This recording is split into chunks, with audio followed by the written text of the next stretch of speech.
Hello, welcome to Now Chat Show. I'm your girl Kaz Mac.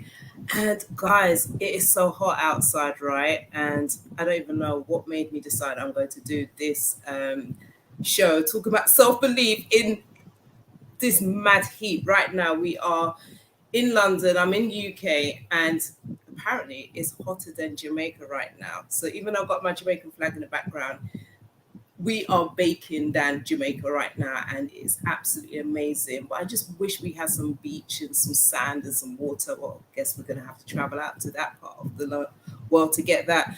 But guys, do bear with me. I'm a little bit, yeah, I know. We're doing a conversation about self belief. And I'm just going to be really kind of like just be really just transparent, just sharing about my challenges. Some of you know that I was like diagnosed about a couple of years ago with borderline personality disorder. That's what they do when they can't. They just want to box you, like you've got religion, you've got race, you've got all of this other stuff. It's just a way of boxing you. But yeah, today I just kind of like just want to just share, just talk about my challenges. Even right now, just to do this live, I was just thinking to myself, oh my God, like, why am I doing this live? And then I started to question myself. And then I had a conversation with one of my brother, Kwame McPherson. If you're watching, big up yourself, King. I was speaking to him this afternoon and I said, but Kwame, I don't feel like I qualify to have this conversation. And he said, Kaz, what do you mean by that? And I said, I don't qualify. And he said, what, you get qualification to talk about self-belief? And I was like, And it just made me think about, why do we believe in order for us to be able to talk about an area that we may be dealing with or overcome, that we have to be qualified to be able to talk the thing? Do you get what I'm saying? And it's the world's view, the world's perspective about qualifications, who's entitled to, talk about a certain area, or do you know what I mean? It just kind of like puts all this kind of pressure on a person that you feel that you have to be a certain kind of individual, or you got to speak like this, all speaky spooky, and well, all that kind of stuff. And the truth being told, you just need to be yourself, and that is really the first part of self-belief, of just believing who you are, accepting who you are, and just turning up and just being yourself. And the world doesn't really teach you that. It's only just in the last, for me, in the last, say, few years, that I'm really starting to understand that just turning up, being myself, is just a level of me accepting, believing who I am. But the only thing is, right, guys, is that you have these thoughts in your mind, and the thoughts are majority of the time negative, because I believe when we did the Mental Health Awareness Week, Zainab shared, if you haven't seen that episode, guys, do go back to the content of all our videos and check out that conversation that we have with Zainab. I can't remember her surname, that's so bad, I'm so sorry. But it's on the mental health awareness and playlist.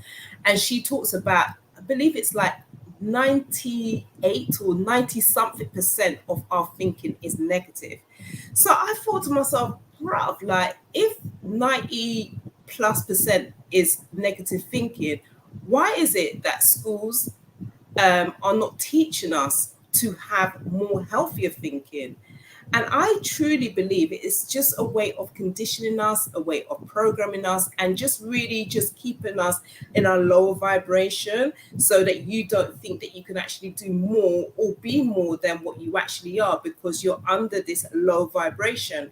And that's what I found for myself when I was really operating in, like, say, depression. Now, my depression all stemmed from the trauma that I went through from my upbringing and all that kind of stuff.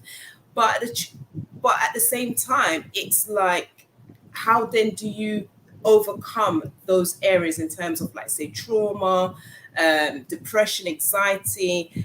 So I've been doing some research, because I think it's all about self-development. So my research basically was about, how can I then deal with this trauma? How do I then turn around my negative thinking? Because I, like most of us, have negative thinking, like, all the time. Like, do you feel sometimes it's like two of you living in your head?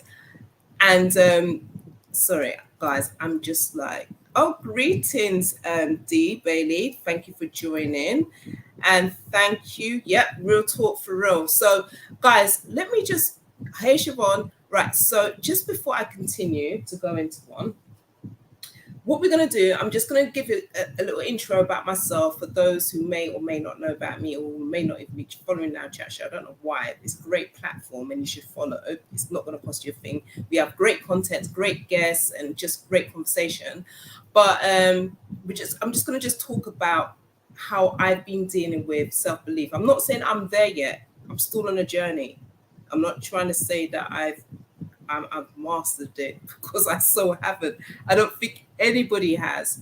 However, I'm just going to talk about what I've been going through and how I'm basically navigating my way through it, because I'm talking about lack of self-esteem for over 30 plus years, maybe even more, and now having to unprogram the way of my thinking to now believe in the person who I really am. Do you know what I mean? Kind of thing. Because we're all born with self-belief. Could you imagine? Like, if you had a baby, the baby doesn't know that the baby has all these other issues and all this other stuff. The baby is just a baby. So why is it that we are operating in this low vibration, this low frequency? Is because of the world system, is because of families, just all these type of stuff that's being said unto us, and we just start taking it on board and start to believe in those things which are not true.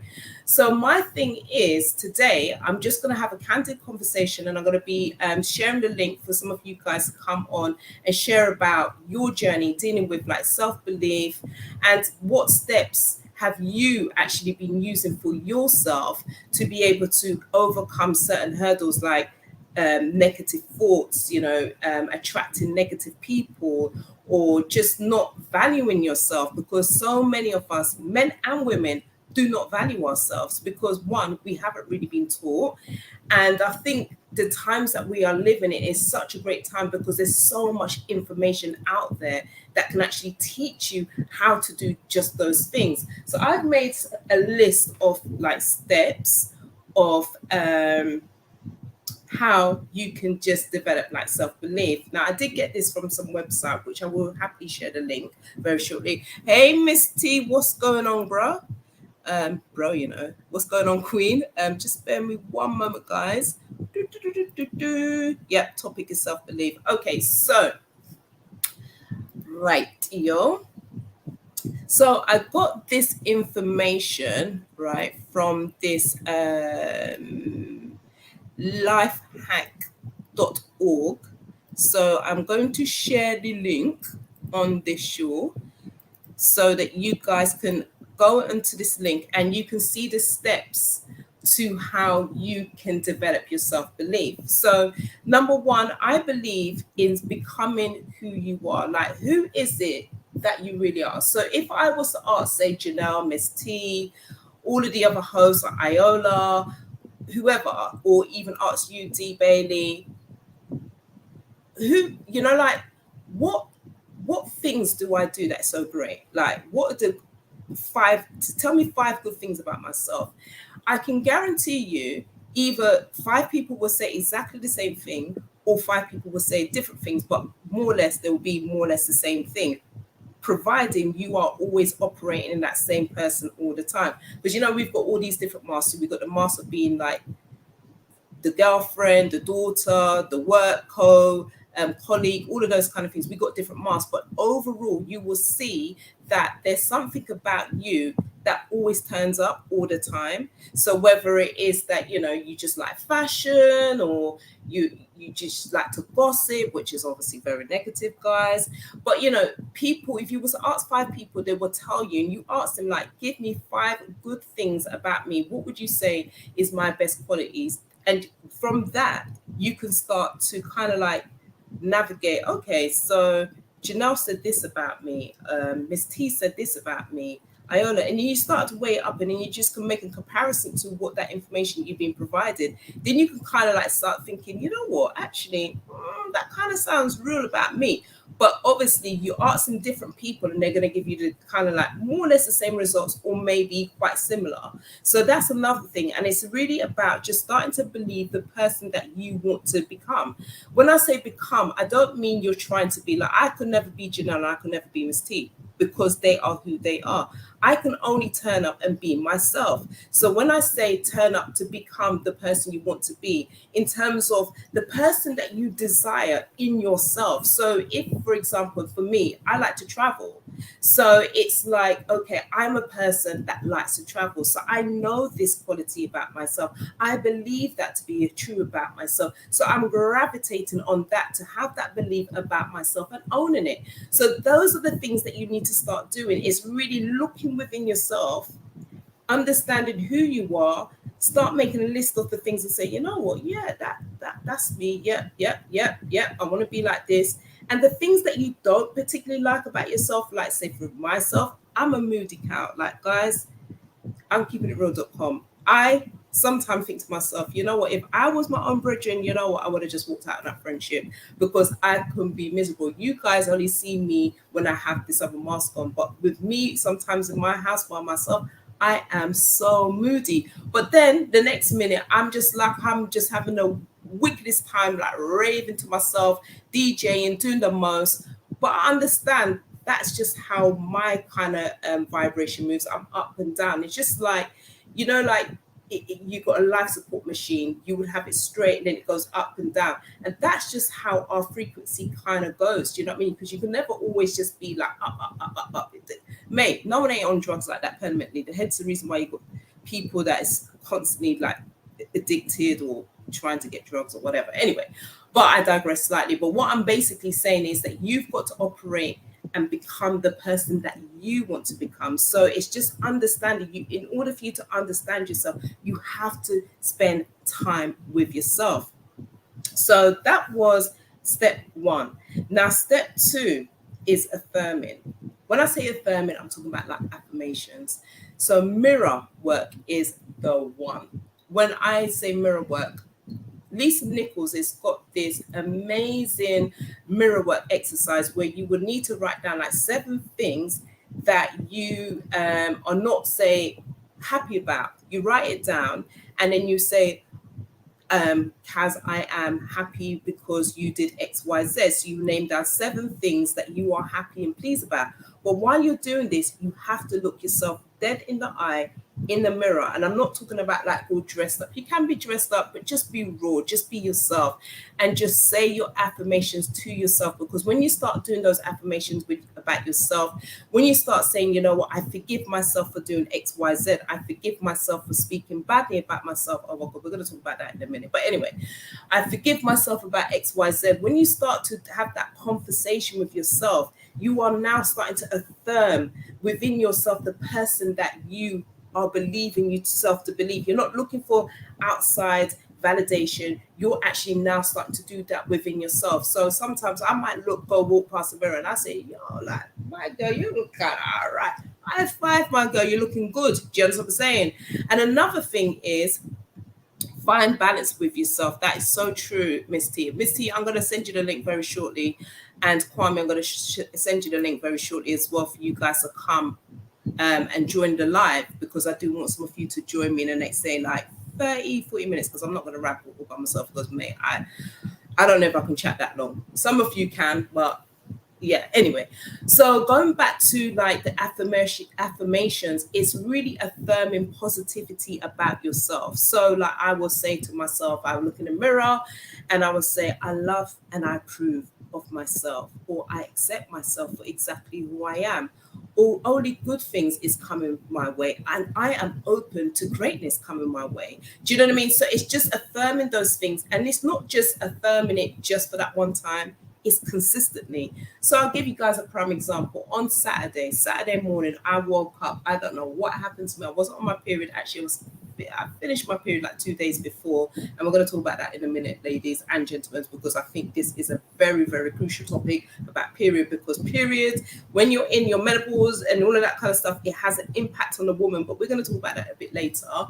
But on Saturday, I woke up and I was in a funk. I can't even tell you what it is, what happened. There wasn't anything that triggered me. I just woke up. So, sometimes you just wake up and you're in a funk. You don't want to see nobody. You don't even want to smile.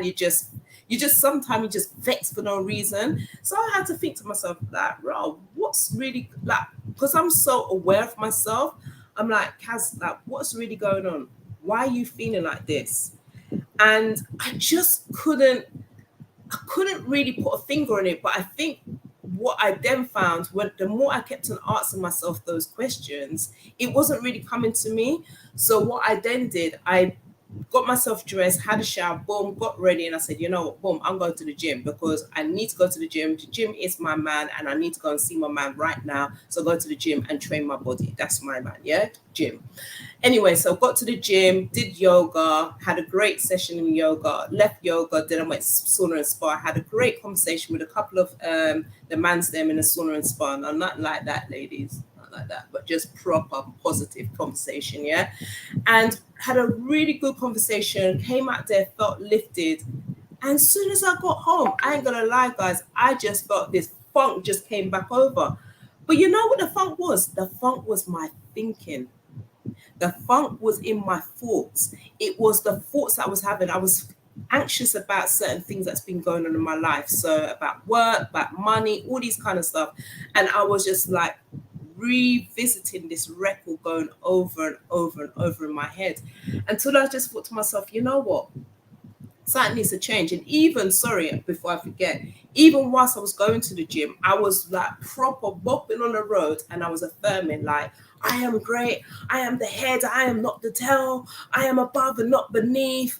I accept myself. I'm beautiful. I'm blessed. I'm like proper shit, because the voices in my head was going on to some next level. Like it was trying to destroy me. So I just said to myself, you know what? Now I know what to do. So I just start talking to myself, because when you're having that thing going on in your head, right, guys, you feel as if it's really you. So you start to act in accordance to whatever is going on in your head, but it's not really you. And sometimes for me personally, it will kind of like make me feel, I don't know if you guys experience this, but sometimes it just makes you feel like, boy, like you can't do nothing. Like you just feel kind of paralyzed to this thing that's going on in your head, innit? So I'm going through this thing. So I'm walking up the road and I'm just affirming it, blah, blah, blah.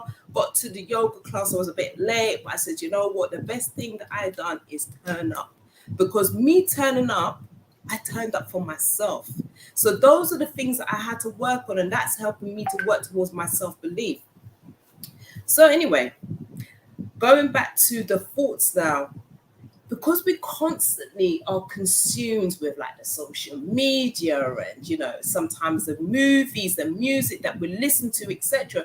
Some of this shit that we're listening to, some of these people that we're watching, listen, enough people is out there putting on some fake facade, as we all know. But because of, there's a certain part in our brain that kind of like, when you see those images, or you hear, or it just taps into a certain part of your brain. I don't know what it is, but I'm sure somebody will know, and we'll talk about it a bit later.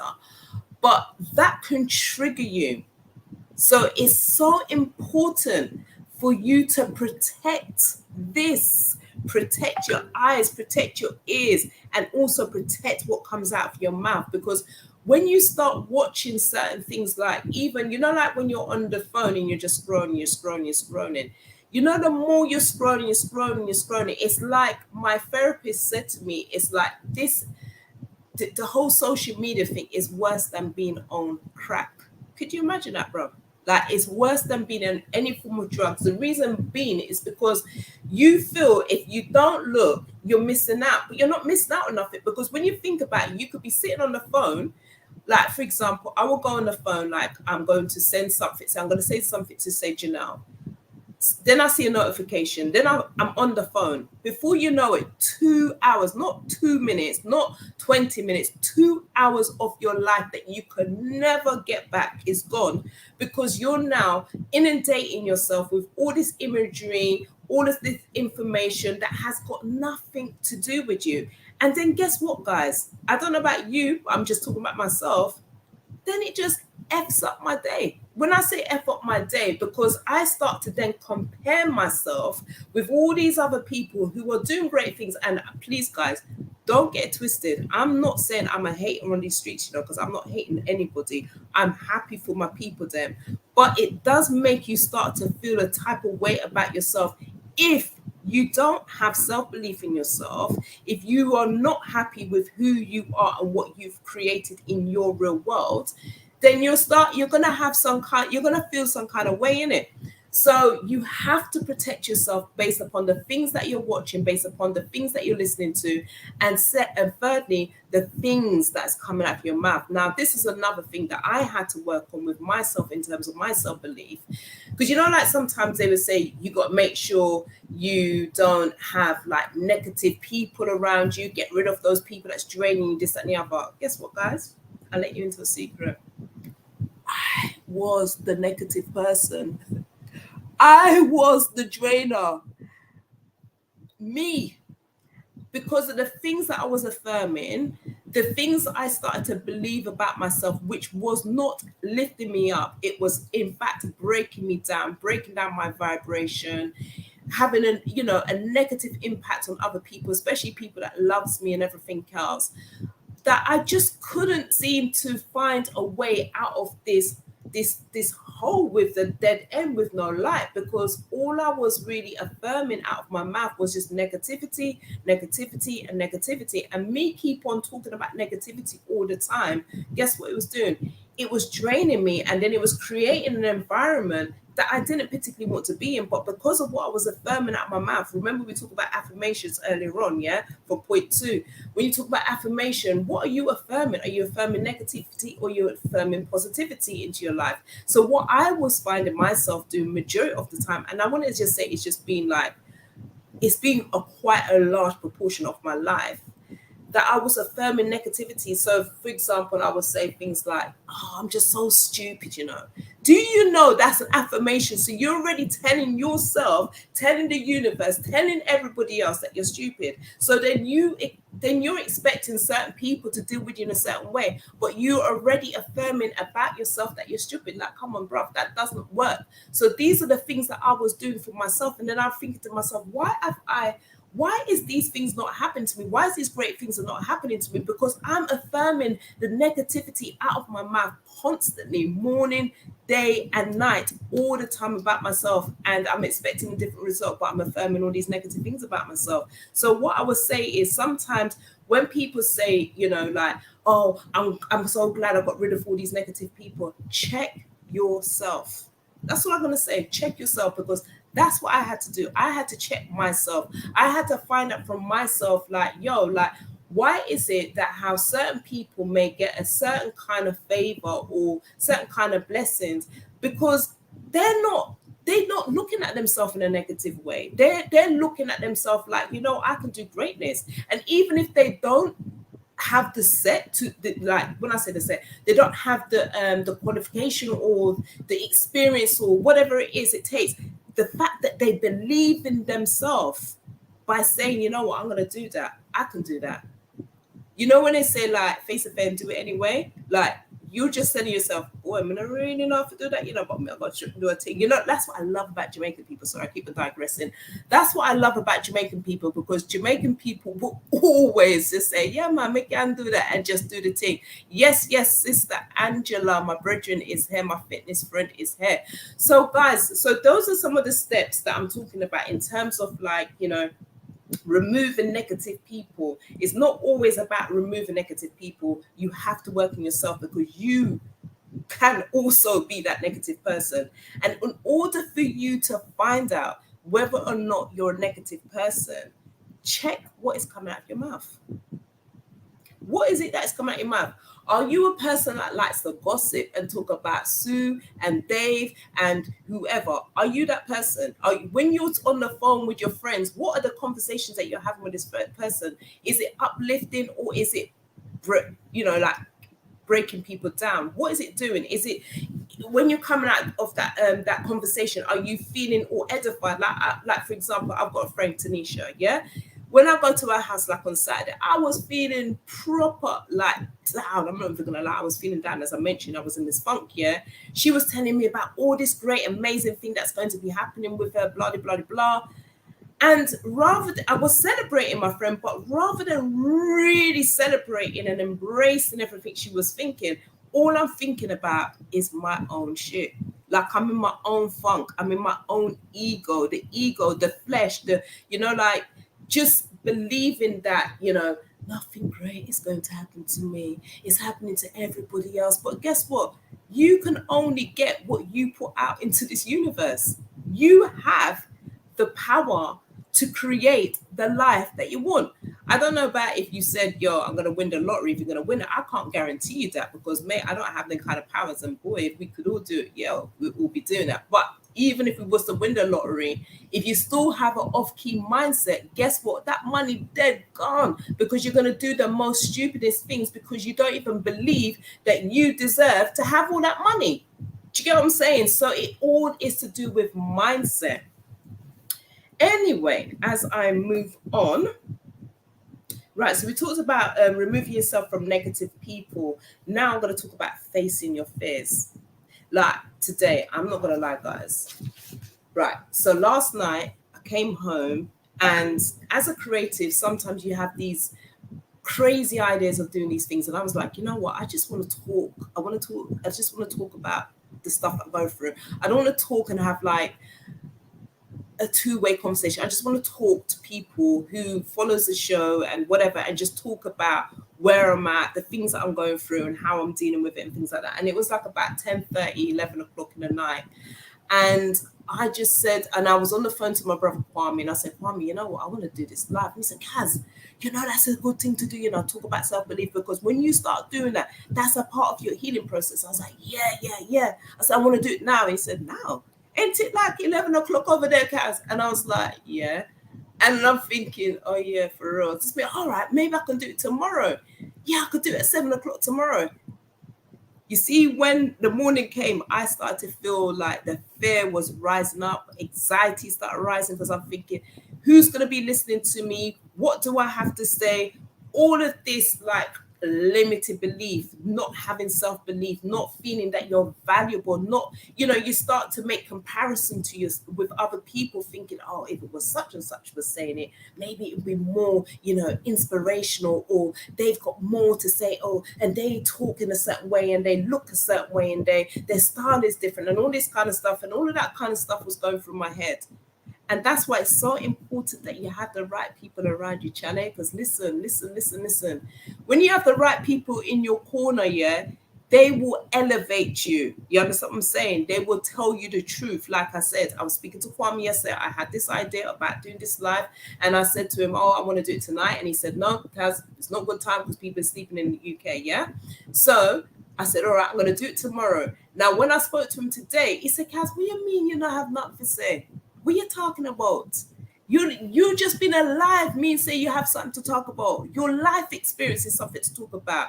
These are the stories. This is what makes you the person who you are today. He didn't say that, but that's what I'm telling myself.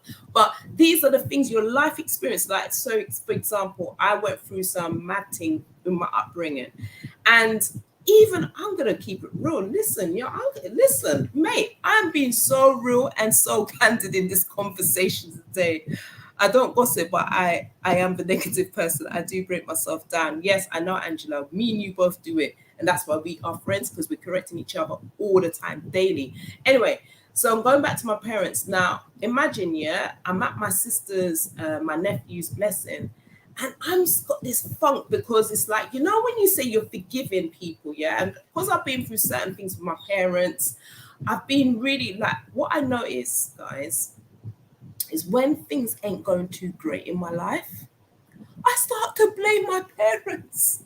I blame my parents all the time. I keep on revisiting, bringing back that record back to freaking when I was 17, back in 1990, whatever. And I keep on reliving that record. That record was over 38 years ago. How long am I looking to keep on blaming my parents about something that happened 30 years ago? So I had to talk with myself today, and I said, you know what? Guys, the only way you can break up this thing, you have to love on your parents. You really have to, you have to go extra mileage, go out of your way for your parents and create the family connection that you really desire. I'm the only one that can do that for me. What they do, and if they receive it or don't receive it, that's none of my business. But as long as me knows and me do my thing, that's all good, because that's all I can do. I can only do what I want to create. So my thing is, it's important for you to, in order for you to develop your self-belief, you have to constantly do a check. All right, when I was in church, we talked about this on Church Herd. If you haven't seen that episode, guys, make sure you do check it out. It was awesome. Brilliant conversation. And thank you to Kelly to Miss T, Alison, everybody that came onto that conversation, Mr. Riggs, everybody. It was such a great conversation. And Janelle, when I was in the church and I used to be in the usher ministry, we used to do this check. We had to check to make sure cleavage ain't showing. All right, cleavage is showing today because it is what it is, yeah? And we had to check the skirt. Basically, we had to do a check in it. So we had to check on ourselves, make sure that, everything is the way that they want it to be. That's the same thing with yourself, boo. You've got to check you all the time. You've got to check your garden. You've got to check what is coming out of your mouth. What are you thinking? When you're having those thoughts, are you grabbing it or are you allowing to run with it? And sometimes for me personally, I allow myself to run with the negative chatter rather than using the tools, the equipment that I have to say, nope, you know what? Thank you for sharing. But guess what? I am simply beautiful. Or, money comes to me in an abundant way. I am attracting multiple streams of incomes. Just using your words to really just to disregard that thought. So what I'm basically saying is that what you are, when you're feeling fearful, because we're talking about fear, when you're feeling fearful about certain things, you have to talk to that fear. Fear is only false evidence appearing to be real anyway. So are you going to face it, deal with it, and just get on with it? Do you know what I mean? Kind of thing. Because I find for a lot of us, and I know this to be sure for myself, is that when I think, say for example, all right, tomorrow I'm going to be, guys, tomorrow I'm covering Iola, Owning It with Iola on Colourful Radio. I'm covering her show. That's going to be from 10 to 12 noon. And we've got some amazing guests because this month is all about Fibroids Awareness Month, yeah? So I've got these two amazing women that's coming onto the show. One is named Naomi Gray and another lady called Dawn's Hills. Now, when I read their bios, I'm not going to lie, I was like, yo, these girls are boss out here. And then I start to compare myself. I start to think, how am I going to interview these women? How am I going to sound when I'm on the radio? How this, how that, all of the fair, all coming down at me boof, boof, boof, boof, boof, boof, boof. Do you know, I just had to say to myself, Cass, you've got the experience. You have done so many interviews. You've been interviewing people for how many years now? You know how to have a conversation. These people, women are just women. They're just people. They're just normal human beings like yourself. Just because somebody's got a title doesn't mean that they're above you. It just means that they have got, they've specialized in a certain area, whatever. But whatever it is, doesn't mean that you should have fear to talk to whoever. But I find that that's what the world does to us. So then we start to automatically start to, run with that fear and believe, you know what, I don't have it. I'm not good enough. I'm not this. I'm not that. And that and that. That's called affirmation, isn't it? So basically what I'm saying is face the fear and do it anyway. That's all I've got to say, because fear is false evidence appearing to be real. And the majority of the time, when you do have feelings like that, that means that you are growing as well. You know, like I said today, I felt a bit anxious about doing this live. I felt a bit anxious about, I was feeling, I'm not feeling now because I'm doing it, but I started to second guess myself. Can I do the radio show? Can I this? Can I that? Starting having these kind of conversation. And then I had to tell myself, of course you can do it. You've been doing it. Look at you. And sometimes you need to even go, look at the evidence. Does the evidence even back what you're talking about? Do you know what I'm saying? What you're thinking, is it even real? Do you know what I mean? So really test what you are thinking. When you say you're fearful, is it really fair, or is it just that you just don't know how it's going to turn out? So it's making you feel a bit comprehensive, like, I don't know how it's going to be. But you know what? No one ain't going to die from it. Just turn up, you just do it. That's all that you have to do. Just do the thing. Anyway, the next part is encouraging others. Encouraging others when you are in the funk. Pray for other people when you're in a funk, mate. Bro, listen, when you pray for people, yes, Sam, yes, you will be great, as you usually are on the interviews. Exactly, Sam, exactly. But guess what now? You see, when you're in a funk, I don't know about you guys, yeah, but whenever I'm in a funk, I like to try and isolate myself. But this is something I've been working on. So I'm no longer really isolating myself. I start to talk to people a little bit more now. But I found like there's certain people I can talk to. And that's so important, to talk to people that's going to like edify you and build you up. But most importantly, you need to find the tools, because when them people's not about, Chalet, you better know how to build yourself up. You need to be your own number one cheerleader. But anyway, let me just get back to the encouraging people when you're in a funk, or when you're not feeling too powerful about yourself. That is the best time to talk life into somebody. You know why? Because you're talking it to yourself. Because everything that you're feeling, and it's so mad, right? Because imagine, yeah, when I'm talking to certain people, like say, for example, Miss T, remember you had a situation, yeah? You phoned me up and was on the phone, and I was just like I was not in that headspace. But then when I started listening to what my friend was going through, my sister was going through, I said, you know what? I don't even have the advice to give her, because I don't even have the advice to give it to myself. Let me pray for my sister. I just had to go and start praying. You pray to whoever you pray, whoever you serve, you just pray to, because I'm not here to judge anybody. But me, I prayed to Yah. I said, Yah, you have to come, take the wheel, do whatever. I just prayed to pray. Because sometimes when you are in that funk, when you start praying, when you start speaking life into that other person's life, Chalet, listen, it is ministering to you. So that's why it's so important that even when you're at your lowest point, that you start praying for that person. And also, when you are in a low place where you don't have no money, look for things to give. The law of the universe is real giving. Why you see when you know, like you see some of them bad mans out there, like the Duns and everything in Jamaica and that. When you see them people there, you're thinking, right, how comes they're in abundance? Yo, you'd better know their community is not starving. Even if the community have to get a dinner box for $200 Jamaican dollars, everybody is eating. They make sure that the people are eating. They're making sure that they're providing for their people, regardless of the badness that they're doing. But guess what? Because they're doing that, they're sowing the seed, and guess what's going to happen, bro? You're going to reap in it. You have to reap a harvest. So what I'm saying is, when you're feeling in despair, when you are feeling like, you know what, I just don't even know, and somebody phones you up, rather than just be in the negativity, turn it around and encourage that person. Because trust me, when you start doing that, you're doing it for yourself. Do you understand what I'm saying? So just make sure you do that. Anyway, so these are other steps that I've done for myself. What time is it? It is now 7:30. Okay, because in about like say 5 minutes, well 10 minutes, I'm going to share a link for some of you guys to come and join.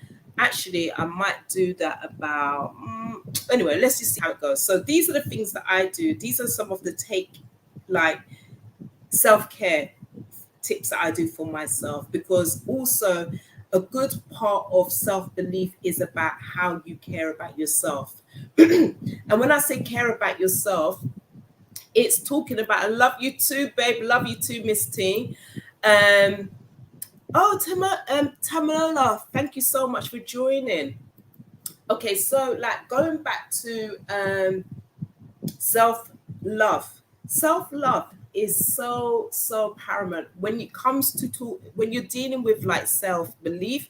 It's so important that you start to have self-love for yourself. Self-love is however it turns up for you. For me, self-love is going to see my man. Remember I told you about Jim? I'm a man that, yeah? Gym never lets me down. Works my body, works my mind, works my emotion, works everything, yeah? See the arms and ting? Yeah, Jim and Simsima. Listen, oh yeah, guys, sorry, I do digress a lot. Simsima Fitness. Guys, if you are not following this woman on Instagram, you are missing out. What I love about Simsima's Fitness, yeah, I'm proper plugging for my people then, yeah? But what I love about this woman has like, she's got an entourage, and her entourage, they're like all over 50 years old, yeah? Some of them's all 60 and all them things there. And you know, when you're training, you know these people are big man and big woman, and you can't even do the look or whatever she's telling you to do. And you're looking, you see them just doing it and not even stopping, not even, they're busting us, but they're just moving and moving. I love the fact about Simsima's Fitness is that she works with all ages, all sizes. I did a detox with her, and guys, I'm happy to say I've gone down to 9.5 stone. I was going over to almost 10.5, believe it or not. That was like a few months ago, but now I'm down to 9.5. I still got that other like half a stone to go. But she was also doing this detoxing, just like watching what I eat and things like that. But what I was finding when I started training with her, this all links up together. When I was training with her, I would go to the gym and I would just look ghetto, you know, them ways that, you know, ladies, well, men them too. You get up, you literally brush your teeth, wash your face, flick on something, and then go to the gym. That's how I was turning up to the gym all the time, yeah, to work on my body, to work on my mind. But when I'm looking in the mirror, I'm looking like a hot mess, like clothes look battered, everything. So when I saw this woman turn up the gym, my woman's all like face done, nails done, body looking tight, outfits, gym outfits looking on point, all color. I've never seen a woman in black clothing ever. It's always a bright color. And she said to me, Kaz, like, when you come to the gym, could you please put a little eyebrow pencil or something? I was like, I think it was. My woman's trying to say I look butters or something, but she won't really say that. Basically, what she's saying is, if you look good, you feel good. Do you hear that, guys? When you look good, you feel good. So if you're going to be going to the gym, yeah, and training, and you look a hot mess, how are you going to start feeling good about yourself? Like, that doesn't kind of make sense. And I get it, because obviously, you know, like when you look at, say, like the athletes and their training and everything, remember the athletes are on different levels. We're not trying to be athletes in there. We're just trying to deal with our self-belief. This is the conversation that we're actually having at the current moment. But the athletes is different. And even with the athletes, they still don't look busted unless it's like a boxer. They have to go away and do whatever they're doing. And that's all good. But most of the time when they then end up in the ring, trust me, they're looking up. They're looking proper peg. Think about Anthony Joshua. I'm just saying. So basically what I'm saying is, when you look good, you feel good. So it's imperative that you actually start to look about your appearance.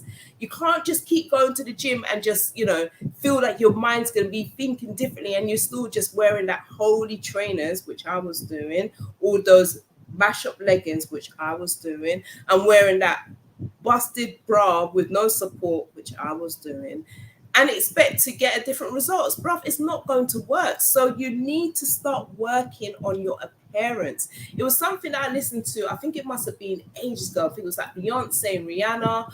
I think Beyonce said something on the line, I'm just paraphrasing, so guys, don't take this literally, but she said something on the line of, you know, I think the interviewer must have been asking her like, do you have down days? And she's like, yeah, of course I have down days. But what I do, I just dress up. I put on my best this, my best that, and I just dress up and I just turn up.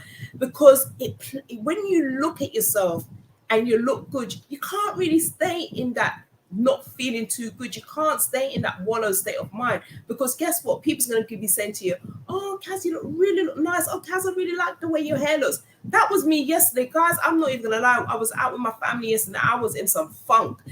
I'm sure they knew it, but they were just whatever, in it. Family's family, they understand you. I'm not saying that's an excuse for me to be off key.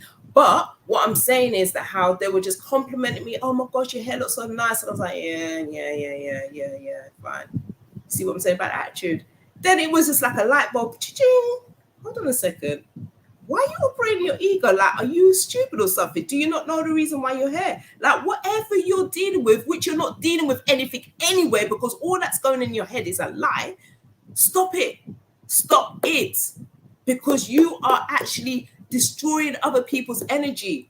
Do you always want to be known as that person? No, so I don't really want to be around her, you know. She's all right, but she got a funky kind of way about her. Like, I don't want to be known as that person anymore. I'm not saying I am. Maybe I am. Maybe. But I don't want to be known as that person. So what I'm saying is that how basically you've got to, when you start to turn up, look good, you feel good, you also have to line that up with how you're looking, because people are going to be complimenting you, and you just saying like that, people are not going to be, people don't even want to sit next to you because they just think your attitude is stink. So fix up, work on that. So when you look a certain way, start to respond, start to act towards how you're currently looking.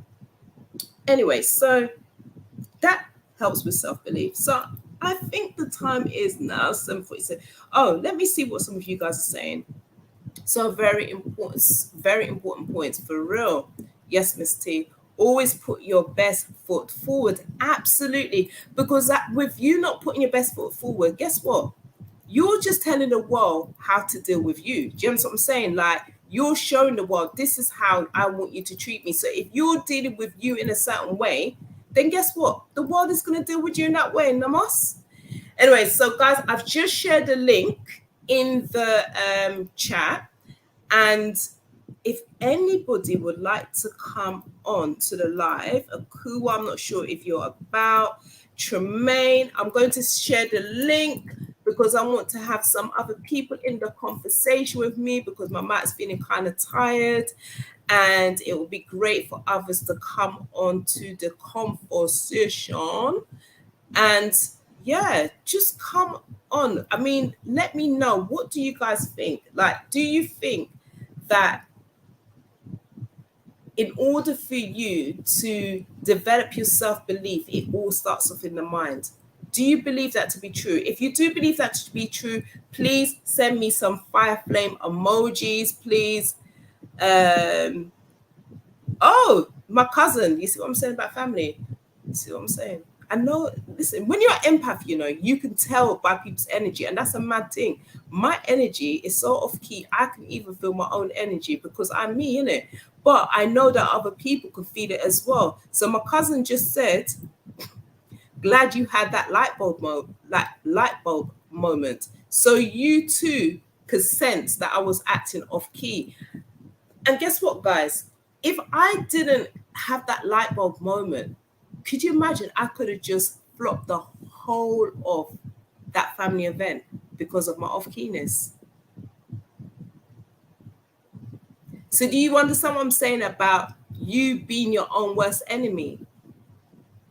Do you see what I'm saying about you being the negative person? It's not necessarily the other person. It could be you. But in order for you to actually believe that it is not always the other person and take responsibility, that's the word, take responsibility, take ownership. When you start to take responsibility and ownership about your behavior, guess what? You start to grow. You start to grow, because what you're saying is, I know I'm not perfect, but this is the work that I'm going to do on developing myself with regards to that. Do you understand what I'm saying? So it is always starts within yourself. It can't always be the other person. It has to be yourself as well. We have to take responsibility. Now, guys, I'm going to slightly digress as well, off topic a little bit. Like, for example, yeah. Oh, hold on a second. Oh, yeah. Thank you, ladies, with the 5 flames. For real, for real. Yep, I see you, Siobhan. I see you, Temola. Right. So Charlene said, it's got to start with you. I definitely agree. Absolutely. Because you know what, guys, right? Imagine, yeah, I'm really just chatting my business to a certain extent. Imagine, yeah, I keep on attracting the same kind of brothers. What the backside is out of my door? I ain't expecting nobody. So guess what? I'm not even answering my door. You know the ways there. Someone's ringing my buzzer. I don't know who that is. And I'm doing a lap. I'm not going to go to my door. So anyway, forget it. They'll go away. They'll realize that I'm not in. Anyway, imagine, yeah, I keep on attracting the same kind of brothers all the time. And I'm thinking, why am I keeping attracting these same type of men? Because there was an energy about me that didn't believe that I was worthy. I'm not saying these guys are not worthy. Guys, exes or whatever, I'm not trying to diss you, but you know, at the end of the day, you were just, you know, to help me for my growth. That's what I'm going to say. But anyway, so going back to what I'm going to say is this. I kept on attracting the same kind of guys all the time. So I had to say to myself, hold on a second. Why am I keeping attracting these same kind of people? Oh my God, you know what? It's my neighbor. My neighbor, did she not know I'm doing a live? Like, I'm doing a live. Oh my days. I'm on a live. She knows this. Like, did she not know this? Anyway, I'll just text her. Anyway, so I kept on attracting the same guys all the time. And I'm thinking, why am I keeping attracting the same kind of brothers all the time? Because there was an energy about me that kept on attracting them kind of people to keep coming to me. You know, like, you know when they say a dog, I'm not saying the man them was dog or some of them was, but you know when a dog knows when somebody's scared, they will then come to like attack you. That's the same way it is about man and women. Do you know what I'm saying? It's not even just about the men I'm attracting. It's the same way like a man could still keep on attracting the same kind of woman. So it could be a woman that's very insecure. So she could be, you know, looking to just cut up his tires and do the most. I'm not that person, never been that person, but I'm just hypothetically speaking because I do know some men that's been through some madness with some women. Some of you women are just like, I don't even understand. I'm just going to pray for you because I'm not here to judge you. Please go and deal with whatever it is that you need to deal with, your daddy issue, your trauma, whatever it is that you've been through, whatever that trauma is. Please, can we, ladies and gentlemen, could you be please just go and get some help? I have numbers for a counselor, so I'm happy to share her details. She does obviously she does charge, but you know, we all need to start dealing with our self-healing. So anyway, going back to what I'm saying is that I kept on attracting the same kind of guys all the time. And me keep on attracting these kind of guys all the time, I had to look within myself. Bless my lovely sisters and all those people around me say, well, it's not necessary, it's the guys, it's not necessarily it's you, you know, it could be the guy. I'm sorry, but I'm not going to take that because I know that how in order for me to know that that person felt that they can come and talk to me operating in that vibration, what is it that I'm putting out there to make that person feel comfortable and brave enough to come and try and talk to me? Do you get what I'm saying? And that's not me thinking I'm too nice. When you have self-belief, you know what kind of energy you want around you to what you don't want around you. Do you understand what I'm saying? Because that is a part of being self-belief. That's a part of the self-love. You know the type of people, that the type of energy that you want around you. You know the type of person that you want to become. So you need to take responsibility. So I'm not, you know, as much as people said what they said to me, I'm grateful and everything else. I receive it and everything else. But I have to take responsibility. Why do I keep on attracting these same kind of brothers? So me doing this work on myself now is put me to a place where I'm just saying, you know what? Let me just focus on building myself up. Let me focus on getting my house in order. Let me focus on getting my finances in order. Let me just focus on developing me so that I can become the best person that I want to be for my spouse. Now, in order for me to be the best person for my spouse, you know, us women, you know, we've got this shopping list. We've got this list about all the things that we want in our man, yeah? But do we even have it for ourselves? What are we bringing to the table? So that's a reality check that I had to have for myself. Like, if I want a man to take me on holiday, take me on all these trips, can I even take myself on a trip? Can I even afford to take him on a trip? Much more less. But we have all these expectations and all these requirements and all this list of all of these things. but we don't have none of that shit to bring to the table. But yet we have this big shopping list, and you don't even have the money to try and buy the little bar chocolate from the top shelf or anything. You understand what I'm saying? Just hypothetically speaking. But what I'm saying is we have to do the work within ourselves, however that looks like. Do you know what I mean? We've got so much information available to us on the YouTube. We've got so much books. Currently I'm reading a daily devotion by Ayana Vanson. Until today, I'm reading another book called Abundance Now by Nichols. I listen to so many different mentors, Jay Shetty, all these people. I don't overdo it because obviously you got to make sure these people are just talking and making sense. But ultimately, I listen to people, or I allow these types of people to mentor me, those who actually have gone through the pain and turned it around to actually help somebody else. And by their life experience, how they're living, how they talk, how they conduct themselves, that's what I'm moved about. It's the actions. It's all about the actions. It's all about the things that you are doing. Do you understand what I'm saying? Because you can have some people out there, you got certain people that say, oh, well, I'm a coach. No disrespect, who you coaching? Are you even coaching yourself? How is your life? What's your lifestyle looking like? I'm not talking about the materialistic things, because you could have people that have materialistic things, and guess what? They're in some mad financial debt. I'm just saying. And just because people's got financial nice, materialistic things like a ride or a house or whatever, doesn't mean that they qualify to be a coach just because they have stuff. Because it's all about what comes out their mouth, their heart, what's coming out from there. You can buy, any of us can get any of those stuff just like that. We brought maybe some of us, but what I'm saying is it doesn't mean that how it qualifies you just because you have those things. It's your walk, it's how you actually engage with others. It's are you making a difference in your own life? The people around you. It has to start within your people, within yourself. That is where you need to start coaching yourself first and foremost before you can coach anybody else. I'm a strong believer of that. It's the same way, they say, you must love your neighbor.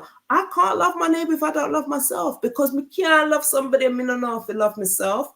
And in order for us to know how to love ourselves, we have to focus on, who am I? You have to love the things about you. You have to love the big forehead that you have, and whatever it is that you may not think is necessarily in the world's perspective of being, of being beautiful or great. You have to see that as being beautiful and great. Tremaine is going to join me, my sister. Yes, sister. What? Of being beautiful and great. You have to see that as being beautiful and great. Tremaine is going to join me. What's good, Tremaine? How are you, Queen? Hi, sorry, I've had my volume down because I was watching on my iPad. How are you, honey? I'm all right. I'm good. So, as you can see, today's topic is all about self-belief, and I'm just talking the thing. I'm just, being transparent. I've heard it. Yeah. Raw. I'm not trying to dress it up this evening, because you know what? I'm all about my healing. And for me to just be free and be myself and just turn up just means then that I get to go to the next level. Do you know what I mean? Because I'm no longer trying to be something that I'm not, because I'm imperfect, but at the same time, I'm trying to develop to become that best version of myself. So the next thing that I was going to talk about as well, guys, was talking about jealousy. It's a big one.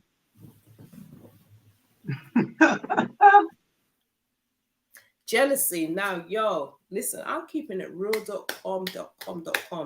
I don't know about you, Tremaine, but me, I've been functioning in that place.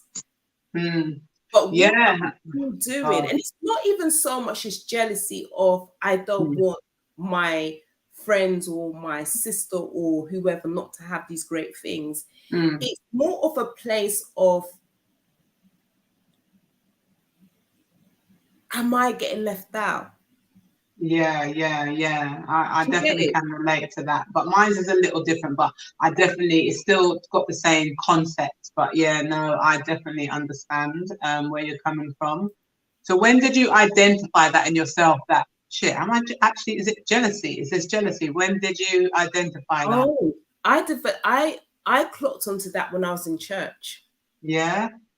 So basically, my cousin and I, Serena, we started church around the same time in 2009, 2010. Okay. Serena's like about 7 years younger than me, but she's so mature. You know Serena because you guys used to work together, right? Yeah. So the way that the church gravitated onto her, like she was, like this great person, and the way they dealt with me, I just felt like raw. I wish I was like Hold on a Serena, minute. Yeah. like her, and something's wrong with me, and maybe because I'm so miserable, maybe because I'm not this, maybe because I'm not smart enough, not Yeah. Yeah.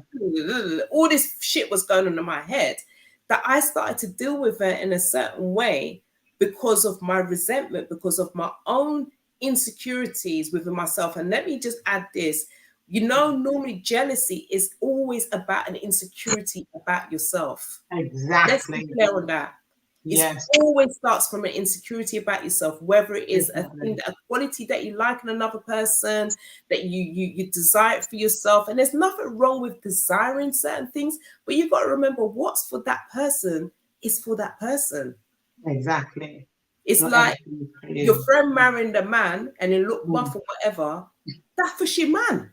Yes. You know what I'm saying? Like, what are Yeah. you gonna try and do? Try and take a piece of the woman's man? Like, are you stupid? You get what I'm saying? So, what I'm saying is, you have to check yourself constantly. You always Mm. have to check yourself, and in order for you to check yourself, you have to spend time with yourself. You have to have those quiet moments within yourself, and even Mm. have a journal. Like myself, I've got loads of journal. This one is my journal says the magic is in you. Got this from TK Okay. Maxx. It's like a fiver. But what I'm saying is that how you've got to constantly check your thoughts Yourself all and your the thoughts. time. Yeah, you have to check yourself and your thoughts because your mind, listen, the mind is powerful. It is crazy how powerful it is. But just on the subject of jealousy, in my experience, it was more like I was thinking, how comes all like these girls are getting flown out and guys are taking them here and spending money here and giving them money and I'm not getting that and I'm a good person, like, you know. And then I because then I started to be like that and started to think, you know what, listen, if a man ain't got this to give me, then I don't, I'm not interested, like, Yeah. unless you're giving me something. And then one day I said to myself, what have you got to give them, first of all, and second of all, that is not you. You've never been this type of person, so it's very important about the company that you keep. And sometimes when you're around people, you start to adapt that mindset. Do you know what I mean? And it's not always what's for them, is that's their path and their journey. It's not for you. But I had to look into myself, and when I really dig deep, I realized that I had issues within myself. Like, I didn't think that I was pretty enough. I thought it was my skin complexion. I thought, so I'm not getting the attention. It was very deep. But Mm. that was my experience of thinking that, God, I want to get this treatment from these guys. I want to have these money, man. And why am I not getting it? Because I know I'm a good person. But I realized that it was a lot more to it than that, and it was all from within me, the insecurity that I had within myself, and that's why, because I felt I wasn't good enough. And at the same time, what you said, Kaz, if you don't feel you're good enough, then what are you going to attract? You know what I mean? You have to believe in yourself, or think you're pretty, or think you're beautiful, or love yourself, because that's what you will attract. So whatever I was putting out, maybe I wasn't attracting those type of people. But and at the same time, there's a balance to attracting those type of people, because some of those guys definitely just deal with you because they got money and they just want to get what they're getting. So it's a vicious circle. But that was my experience, in terms of, like, I realized that it was an issue that I had to deal with within myself, within my self-esteem and my own insecurities about my appearance, and my complexion and stuff. And this is the thing, a Mm. majority of like what you just described in terms of like your complexion and thinking you're pretty enough and all this stuff. What are you basing that upon? You're basing it upon the world, isn't it? You're basing it Exactly upon what I've seen. society. Yeah. You get what Yeah, I'm the saying? programming and the Yeah, perception of what beauty is. exactly. And then it goes back down to what you're seeing, Mm. what you're feeding yourself. So it Yeah. goes down to the visual. So that's when I mentioned about Instagram. social media, Instagram, you're seeing the Instagram model girls. Do you know what I mean? Mm. You're seeing the most, like the amount of information that we are consuming on a daily basis is not normal. It's not. And even like even when you just scroll through it, even though you don't click on it, your brain records that as fast as you go through it, you're still taking in all of that. All of that's getting recorded and is taken by your brain of every image you see, everything you hear, every visual. It's crazy how important the brain is and the mind, because that stuff sticks in your mind and it's in your subconsciousness. Absolutely. And the thing is, then if it's in your subconscious mind now, so Mm, anything that happens and it triggers it, mm. then what happens? You understand what I'm saying? So because we contain so much information. We've got Yes, since we was thousands. before we was even born, when we was in our mum's belly, we was Because we're even absorbing consuming information. what our mother is even feeling, Yeah, whatever exactly. emotion she's going through, whatever she's listening to, whatever the Mm, food that she's eating, and and what that's actually having an yeah, impact on our body. Do you know what I mean? So yeah, that's why even when you see like some children may have like say eczema or they got some kind of health issue, it could just be based upon what that mother was actually doing to her body without even knowing exactly, the impact it's going exactly. to have on that innocent child before they even entered into the world. Mm-hmm. The mind is a powerful thing and it's very important, and people don't realize, like, just quickly going off topic just a sec, but like with kids and just say parents or people in their marriage, they stay together because of the kids, even though they're not happy, and the kids sense it. They can hear, but if they don't even hear it, they sense your energy, and do you know what I mean? So they pick up on everything. So it's so important that even you think, oh, because I'm not doing it in front of the kids, but I'm telling you, if your energy's off or you're not happy, your kid is feeling that. So it's very important. Images and environment, energy, all of that takes place. I mean, sorry, affects you and impacts you. Yes, most definitely. So, Mm, we have a responsibility now as adults mm. to now, navigate the type of information that we're allowing to enter into our Yes, it's ears, very to important. our Mm. eyes, and then what comes out of our mouth. Yes. Because the mind is always doing the craziest thing. And this is what I think is so crazy, because I think it was I can't remember who it was. I think it was Louise Hay. And she Yeah. was like saying that, the most important part of our entire body is Mm. our mind. Yes. But they don't Mhm. teach you about this in No, school. they don't. They don't. Because a lot of people are controlled by their minds, and my intention is to not let my mind control me. I control my mind. But you don't even realize, because you just been living this life. It's like you're literally in the matrix, like you're in like a jail in your head. Yes, And then when someone like opens a door, or you look out a window and you think, shit, there's actually a world outside of here in my head, and what your mind tells you. And as you said earlier, it's like, what information do you have to prove that what you're thinking is true? Like you scare yourself, you have anxiety, you have all these things, and it's all because your mind's telling you something, and a lot of it is fear. So it's very important to find a way to control your thoughts and really look at what you're thinking, listen to your thoughts, because they're very dangerous. They can be. And yeah, sometimes, on the positive side, sometimes, when you think something and then it just happens.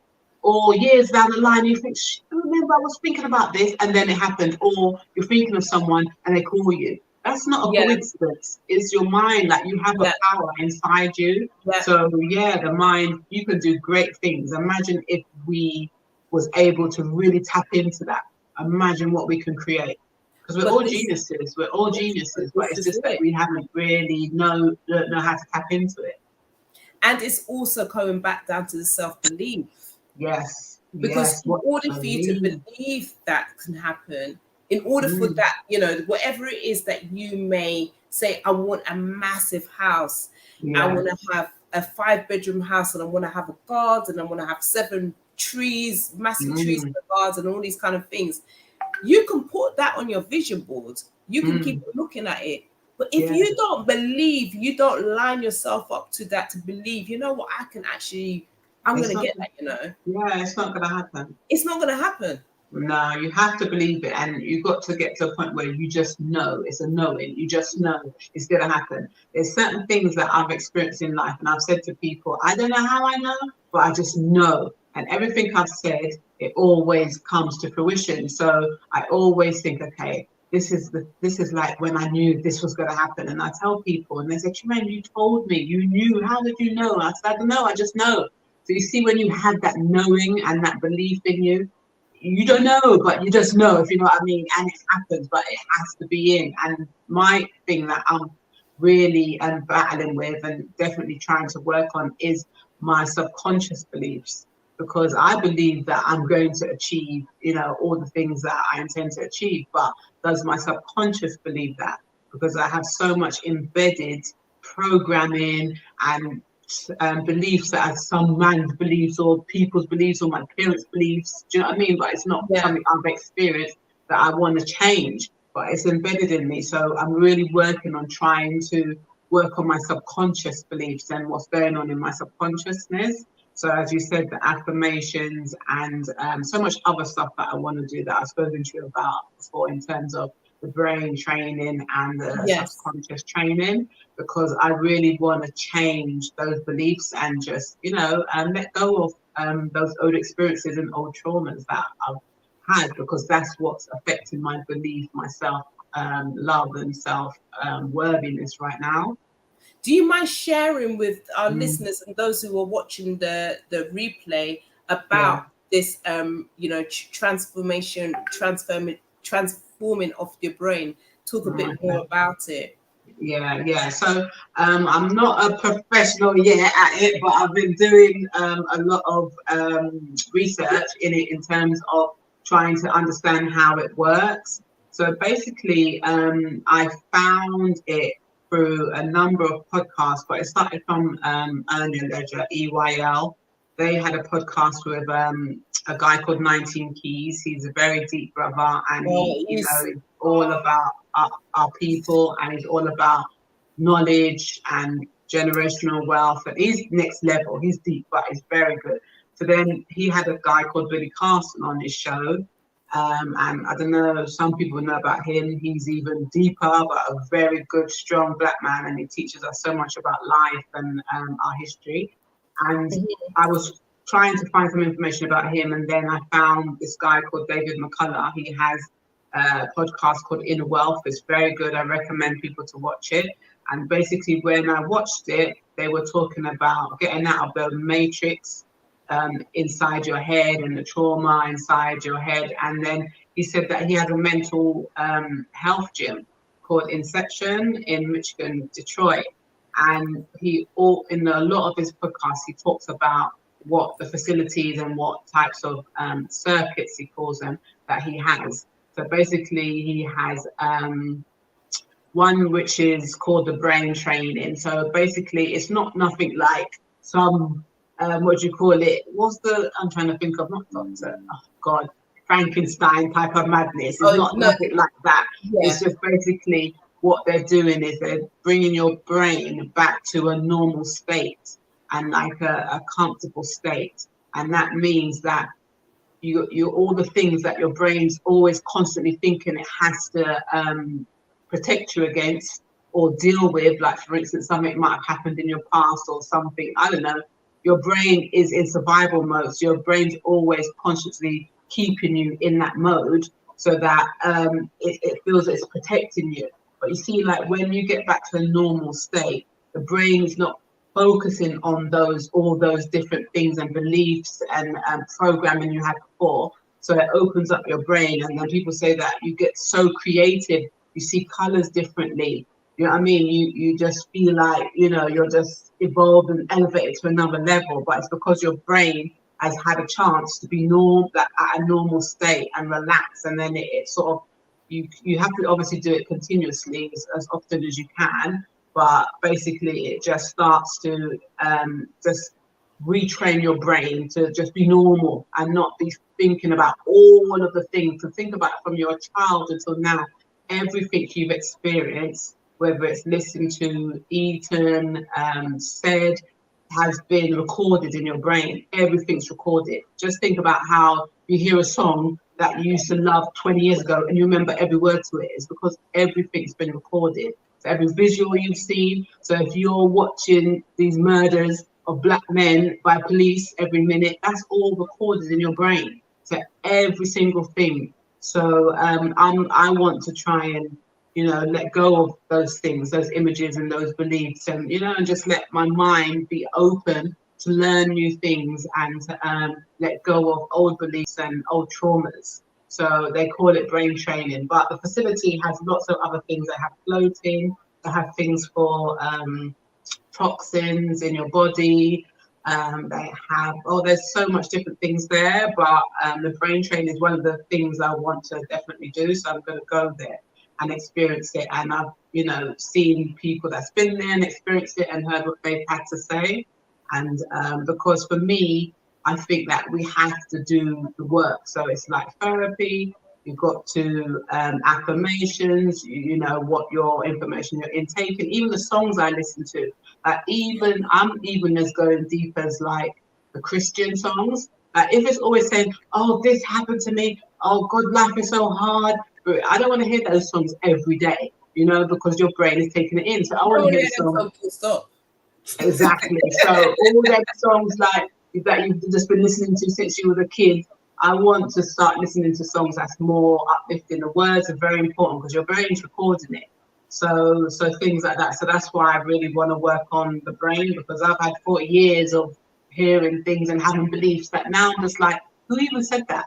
Who made that up? Like, you know, sayings that people say, that doesn't even make sense. Like black crows. Because we saw a film about the crows, people just don't like black crows. They don't like the birds. They don't like the color black. Because of what? This is someone's belief or a movie, you know? So those type of things, perceptions and beliefs, I really want to try and get out of my subconscious mind.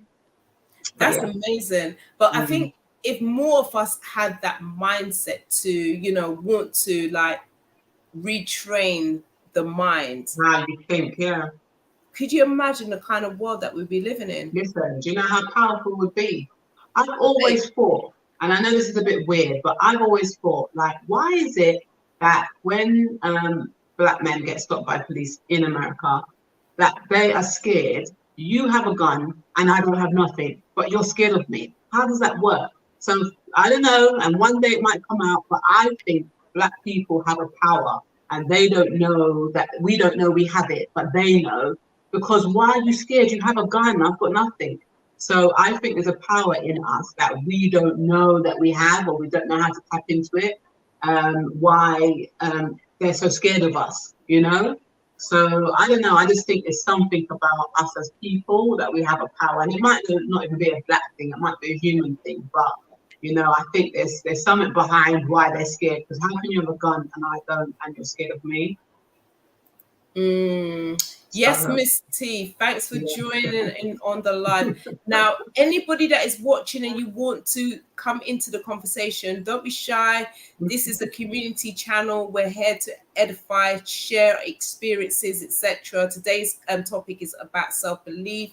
I've shared the link in the conversation in the comments, so feel free, just click into it and I will let you into the studio, onto the live. But make sure you are showing your faces, because we don't want to be talking to nobody, just voices. Just saying. Yes, Miss T, how you doing? I'm fabulous, you know. It's so, you know, you can't jump on a live and I'm not tuned into what you got to say, because you're my girl. And then when I saw my sis jump on, I was like, oh, things are heating up. Let's have a conversation. I see you've got a mad tan right now, though. Hello. Hello. I need it, right?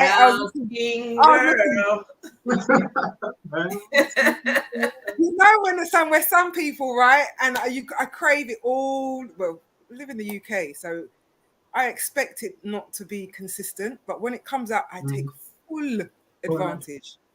Full Well, advantage. bless And you. I've topped up on my vitamin D, and I'm feeling good. I really am. Amazing. You look good. Thank you. So do you two queens. Thank you. Thank You you. know, I Thank don't know you. what's going on with my internet because I look all fuzzy. Like you ain't not seeing the real thing right now. I'm looking all No, fuzzy, I was just thinking mine looks a bit fuzzy, but I think maybe, Yeah. you might have a thumbprint or something on the camera or something. All right, you two talk. I'm gonna go and get a cloth to clean it. It might be that. Okay. Yeah. So, I loved how what you were I loved what you were saying, sis. yeah, 19 Keys is a very powerful young man, and he's powerful, brother. very powerful. Done a lot of work on himself, Yes, and it's just very receptive. And what I yes, love about him is that he does the research. He yes, acquires the knowledge, and then he applies the wisdom. And yes, yes, it's yes. something that we can all do. Literally, I was just having a conversation with my son about some of the music he was listening to, and I was Yeah, just like, hold on a second, I'm your mum and I'm in the room. Like, have some manners and respect. Like, this is not appropriate. You understand me? And I was yeah, saying, also, you're feeding yourself with this negativity. I said, this is one of the when I was carrying my babies, I'd done a lot yeah, of research. And what I realized, what you put in is what you get out. What you yeah, put into yourself mentally, yes, for me as a person, if I'm just on my Jack Jones, that's important. But when you're carrying a baby, you need to put the right programming yeah. codes. You have to, And when I was It's so carrying them, important. I Mm, didn't. mm. I didn't put dirty food into my system. Well, a couple of times because I had craving. But anyway, I was mindful of that. But I didn't put in terms of watching, I didn't watch horrors. I didn't watch things that would get me emotionally upset. I Mm, didn't mm. I didn't put myself into certain environments even. Yeah, Like yeah, obviously. So, I took that on board and then I just applied it throughout their lives as well. So saying to yeah. them, like, you never had when they first started to listen to music, myself and their father, we only provided them with Motown.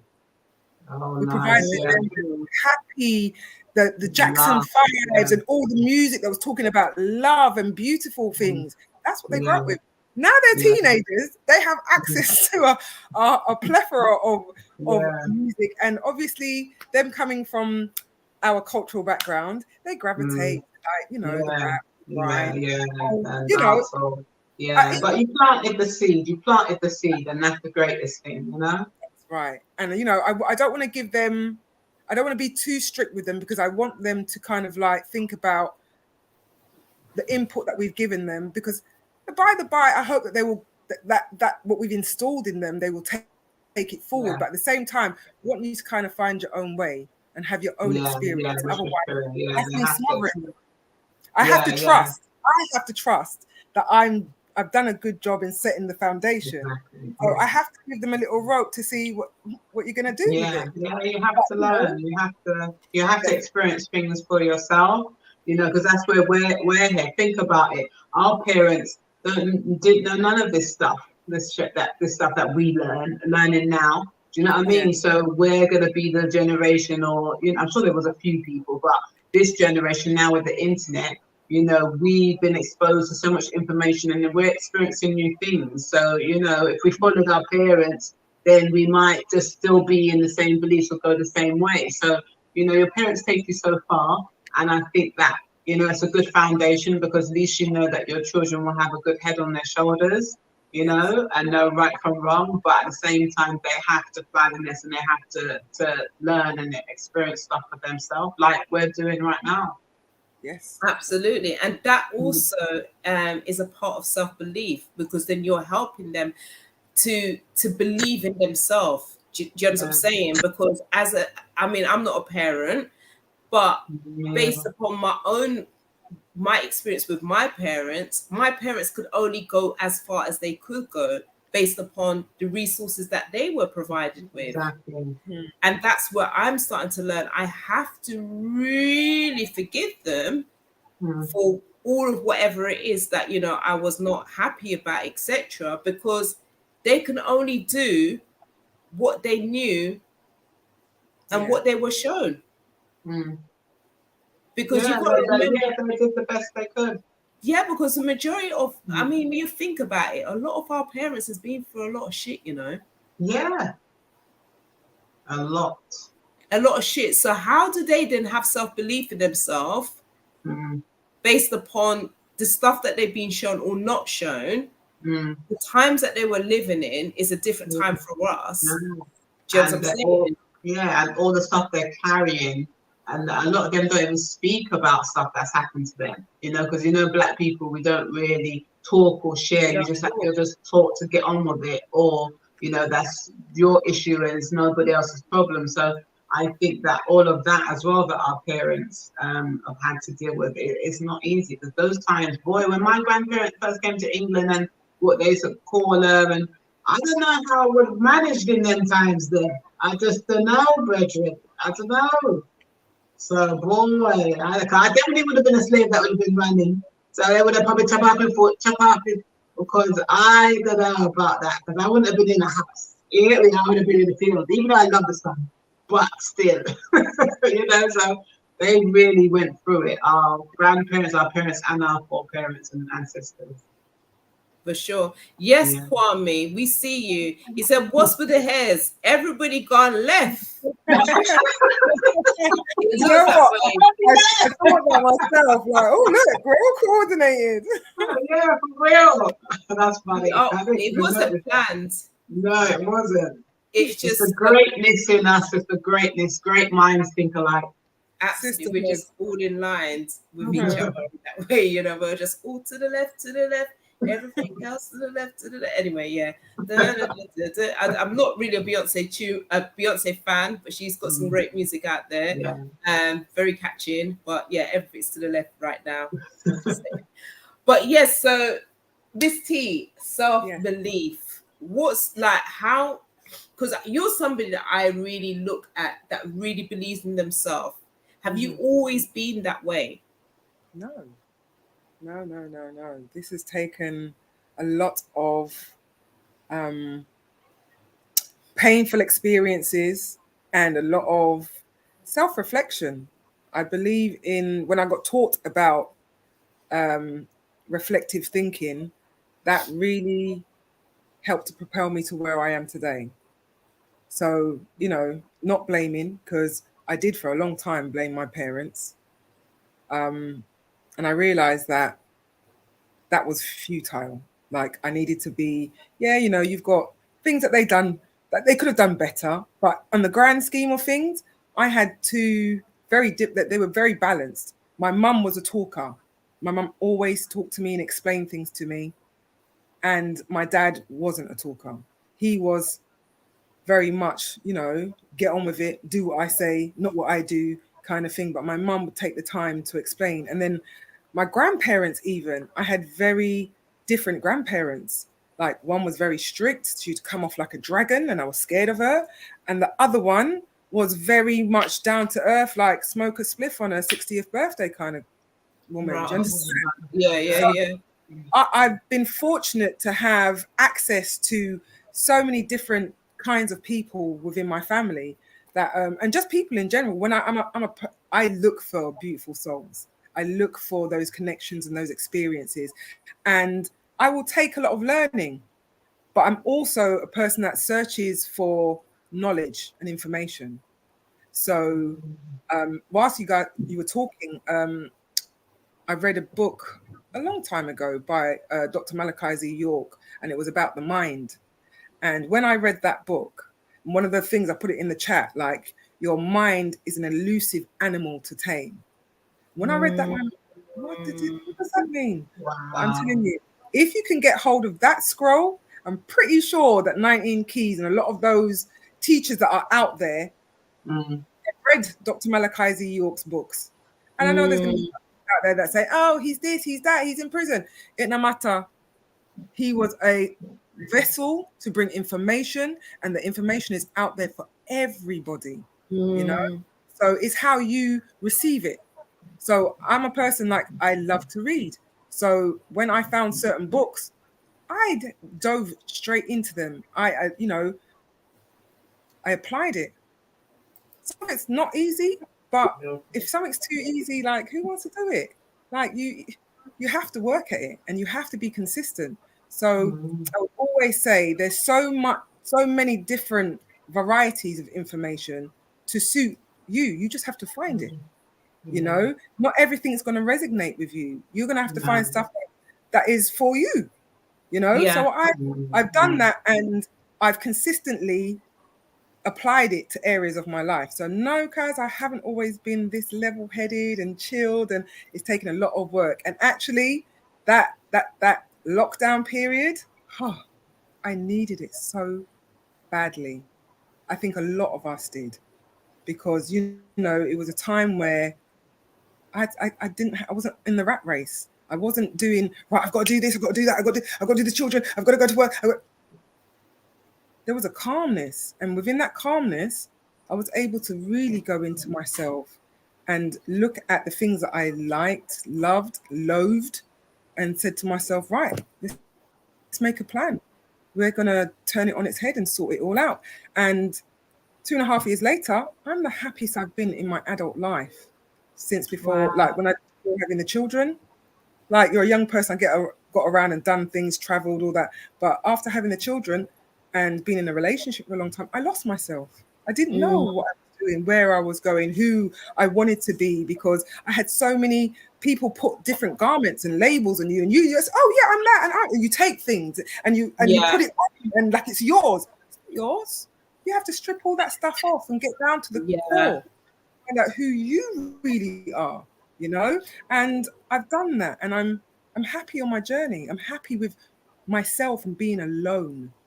That's one of the key, you know, when you are in a relationship, especially for, you know, over a long period of time, it's easy to lose yourself, especially if that person that's with you is not about your growth and what, you know, it's not a real partnership. It's a, you do all this for me and that's it. Relationship. And that's also what I had to learn. I had to learn about the toxic relationships, the people that didn't respect me or value me. And, you know, as much as I was, sometimes we hurt ourselves just by holding on. We hold on for dear life, like, no, I need you, I love you. Do you know what? Let go. Yeah. And the people meant to be for you, they'll still be there. And the ones that are not, good riddance. Bye. Yeah. And that, I love the way you put that together, because the thing is, we do want to hold on to like certain toxic relationship, friendships, you know, people in our families and things like that, because it's what you know.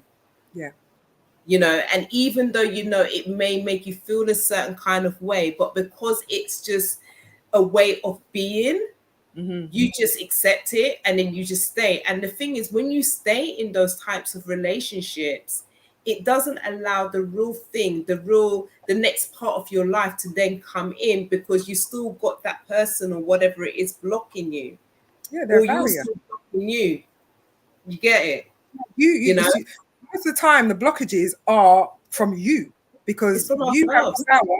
Yeah, you have the power to change. The choice is yours, you know? And if people see that you keep giving and you're a giving, loving person or whatever, of course they're going to keep taking. Don't we love freeness? Don't we love convenience? Come on. Do you know what I mean? So you got to put it into perspective. And if you're like, for me, I had to think, you know, why do I keep, I love to give, and I love to give my time. And what is that about me? I need healing. Why am I a people pleaser? Why can't I say no? I want to say no, but I said yes. Why?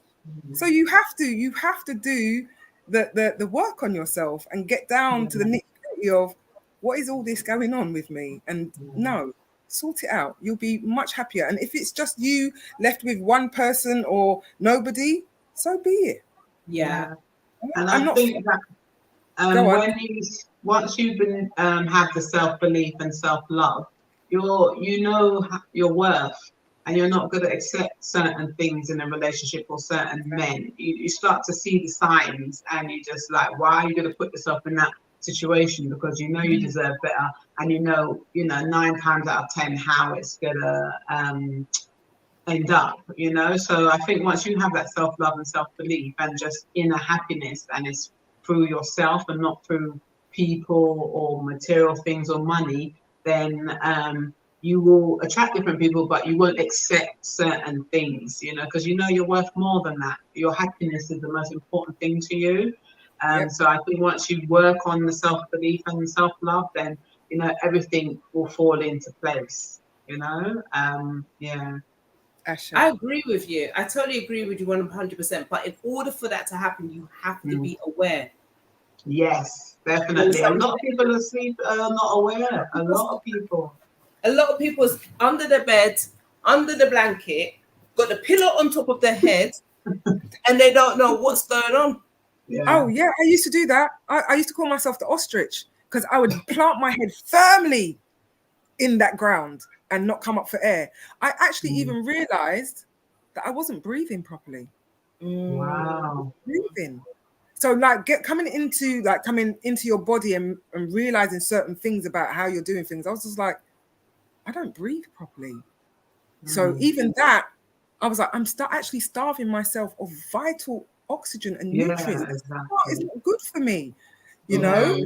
So taking looking at yourself, and when I say do the work, I'm talking about holistically, mind, body, and soul. It's important. Because you can't just Very work important. on one and hope that everything's going to be okay. You have to do it in tandem. Do you know what I mean? And you have to be committed to it. And it's not for the faint-hearted. And it's not. It's not I like easy. what you said about if you won money, that, you know, one of the things that I say to people is, do you know what? Meet me with £1, meet me with 1 million. You'll meet the same person. My happiness is not built off of money. If I'm happy with my life, with the way everything is, whether I've got £1 or I've got 1 million. Do you understand? I know where my jewels lie, and it's not in money. Finances, you here today, gone tomorrow. Yeah. Do you know what I mean? I didn't have it today, but I've got it tomorrow because I manifested that. You get me? And the thing is, majority of the stuff that we are wanting, like the cars, the houses, all of these things is great. I'm not saying you shouldn't aspire to want these nice things. I'm not saying that, guys. I really am not. But it's not going to make you feel content with yourself. If you don't feel content within yourself, if you don't have any self-belief in yourself, you driving a Mercedes 2-seater SLK ain't gonna make no difference in the world if you don't see yourself as being anything worthy, because it's just a tin of material that you're in, but you're looking for validation from other people. What happens when you're driving a Bentley and you don't have no form of level of respect for yourself, you don't believe in yourself, and nobody ain't looking at you driving that Bentley? What are you going to do then? But even the person that's driving the Bentley, you don't know how much stress they're going through to drive that Bentley. Exactly. But what I'm saying is, even I understand all of that, but what I'm saying is, it has to start within yourself first. You've got to be in acceptance of yourself first. You having XYZ on top is not going to validate you or make you have a self-belief of feeling content within if you don't already feel those things already about yourself. Do you get what I'm saying? Yeah. My favorite saying is go within or go without.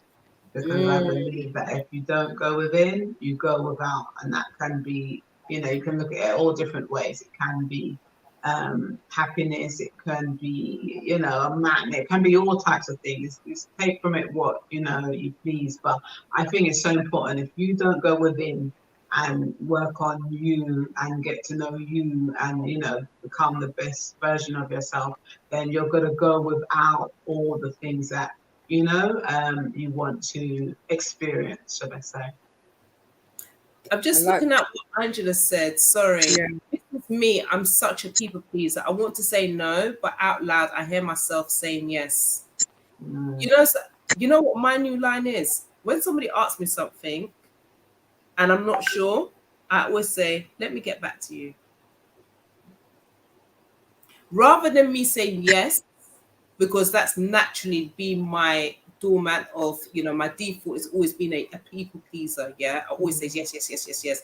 Now I just say, let me think about it, because what I found myself is I will say yes to things or do things for other people. And number one, I don't particularly want to do it. And secondly, it's just like I've got all these other things going on or whatever it is. For whatever my reason is, I don't really want to do it because it's not really going to be beneficial for me. Not saying that how I don't like to help other people. I'm very much of a giving person anyway. But what I'm coming to realize, especially having this time of, finding myself and starting to believe in myself, is that how I don't have to say yes to people. And if it's a thing where somebody's going to turn around and say, well, you know what, I'm really upset with you because I wanted you to do X, Y, Z, they're not the people I need to have around me. And people pleasing is a part of validation and a part of trying to just be that good person as well. You know what I mean? So people pleasing definitely stems from other things as well. It's not just like literally saying yes. There's a reason why you're always saying yes, because you don't want to let people down. You want to be, seen as that person that's always there to help people or to give, and that. So there's a lot behind people pleasing. I learned a lot about that from Oprah, because she said that Yes. was her thing, that she was always trying to please people and saying yes to everything. And then one day she's just like, I She don't said, have to say yes to everything. And she just felt so good when she started to tell people no, because she didn't want to do it. She was doing things she didn't believe in. Do you know what I mean? But it came from what she'd been through her life, and just wanting to be liked and wanted to be known as the nice person, and the giving person, and people's get gonna that like thing. me if I say Yeah, yes all the time, exactly. Because you want and all where people people to just like abuse you. you. Yeah, yeah. And I was a people pleaser, and mine came from, I think, a part of abandonment as well, because you want to be accepted. So I think because you don't want people to leave or people to not like you, or it's a part of acceptance and validation. That's why I think I was always pleasing people, because I was always doing things I didn't want to do, even when I knew I couldn't do it. But I just didn't want to let people down. But it's because I wanted them to like me, as you said, and because I think I didn't want them to leave. It's like. So it was a bit of abandonment issues. Why I think where my people pleasing stems from. Yeah. And even what you're saying in terms of abandonment issues, Mm, I mean, a lot of it for us as a people as well is a lot of we're carrying so much trauma. Do you mm, get what I'm saying? So because of us carrying all this trauma and wanting to be accepted, mm, wanting to feel that you belong, you do say yes. And this is another thing that I want to talk about. I know we already touched on church hurt me, but I'm gonna bring it. mm, I found for myself, I was saying yes to the most things that I didn't want to do, mm, but because I didn't want to feel as if I was letting the church down or letting people down, I would say mm, yes, yes, yes, yes, yes, yes, yes, yes, yes. And then you're getting burnt out, not really getting any form of not validation, but you're not being respected. Do you understand what I'm saying? They're just taking and recognition, taking yeah. and taking and taking and taking like Mm, vampires. And then you then become very resentful. mm.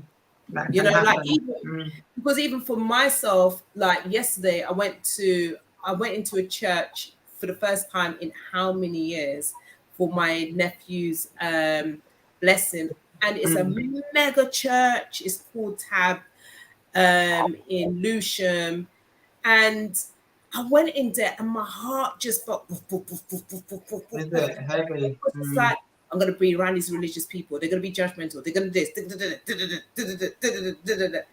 And do you know everything that I was thinking is then what I then experience because of my expectation. So any little thing, so like one of the guys said, "Oh, you guys are late."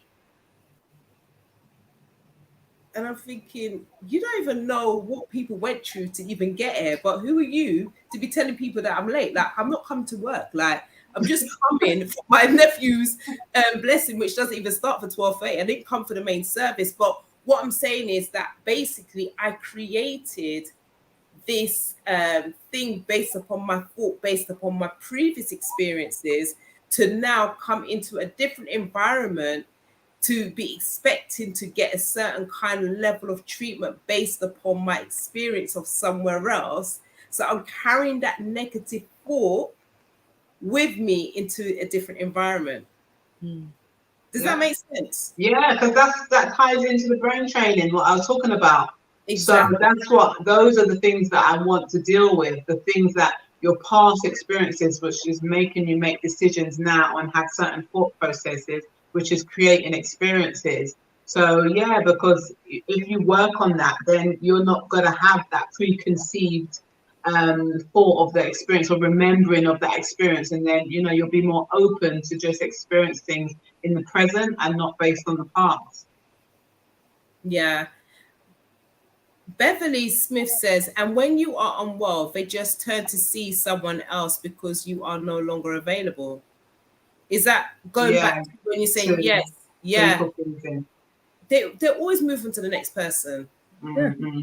Do you know what I mean? And this is the thing, because that's what I loved about What I Know for Sure. I think it was What I Know for Sure about Oprah Winfrey. And when she said, because obviously based upon her upbringing, that was the reason why she kept on saying yes. So when she thought, all right, let me just going to try this out, she's going to try it out with Stevie Wonder. Like, she's going to say no to Stevie Wonder.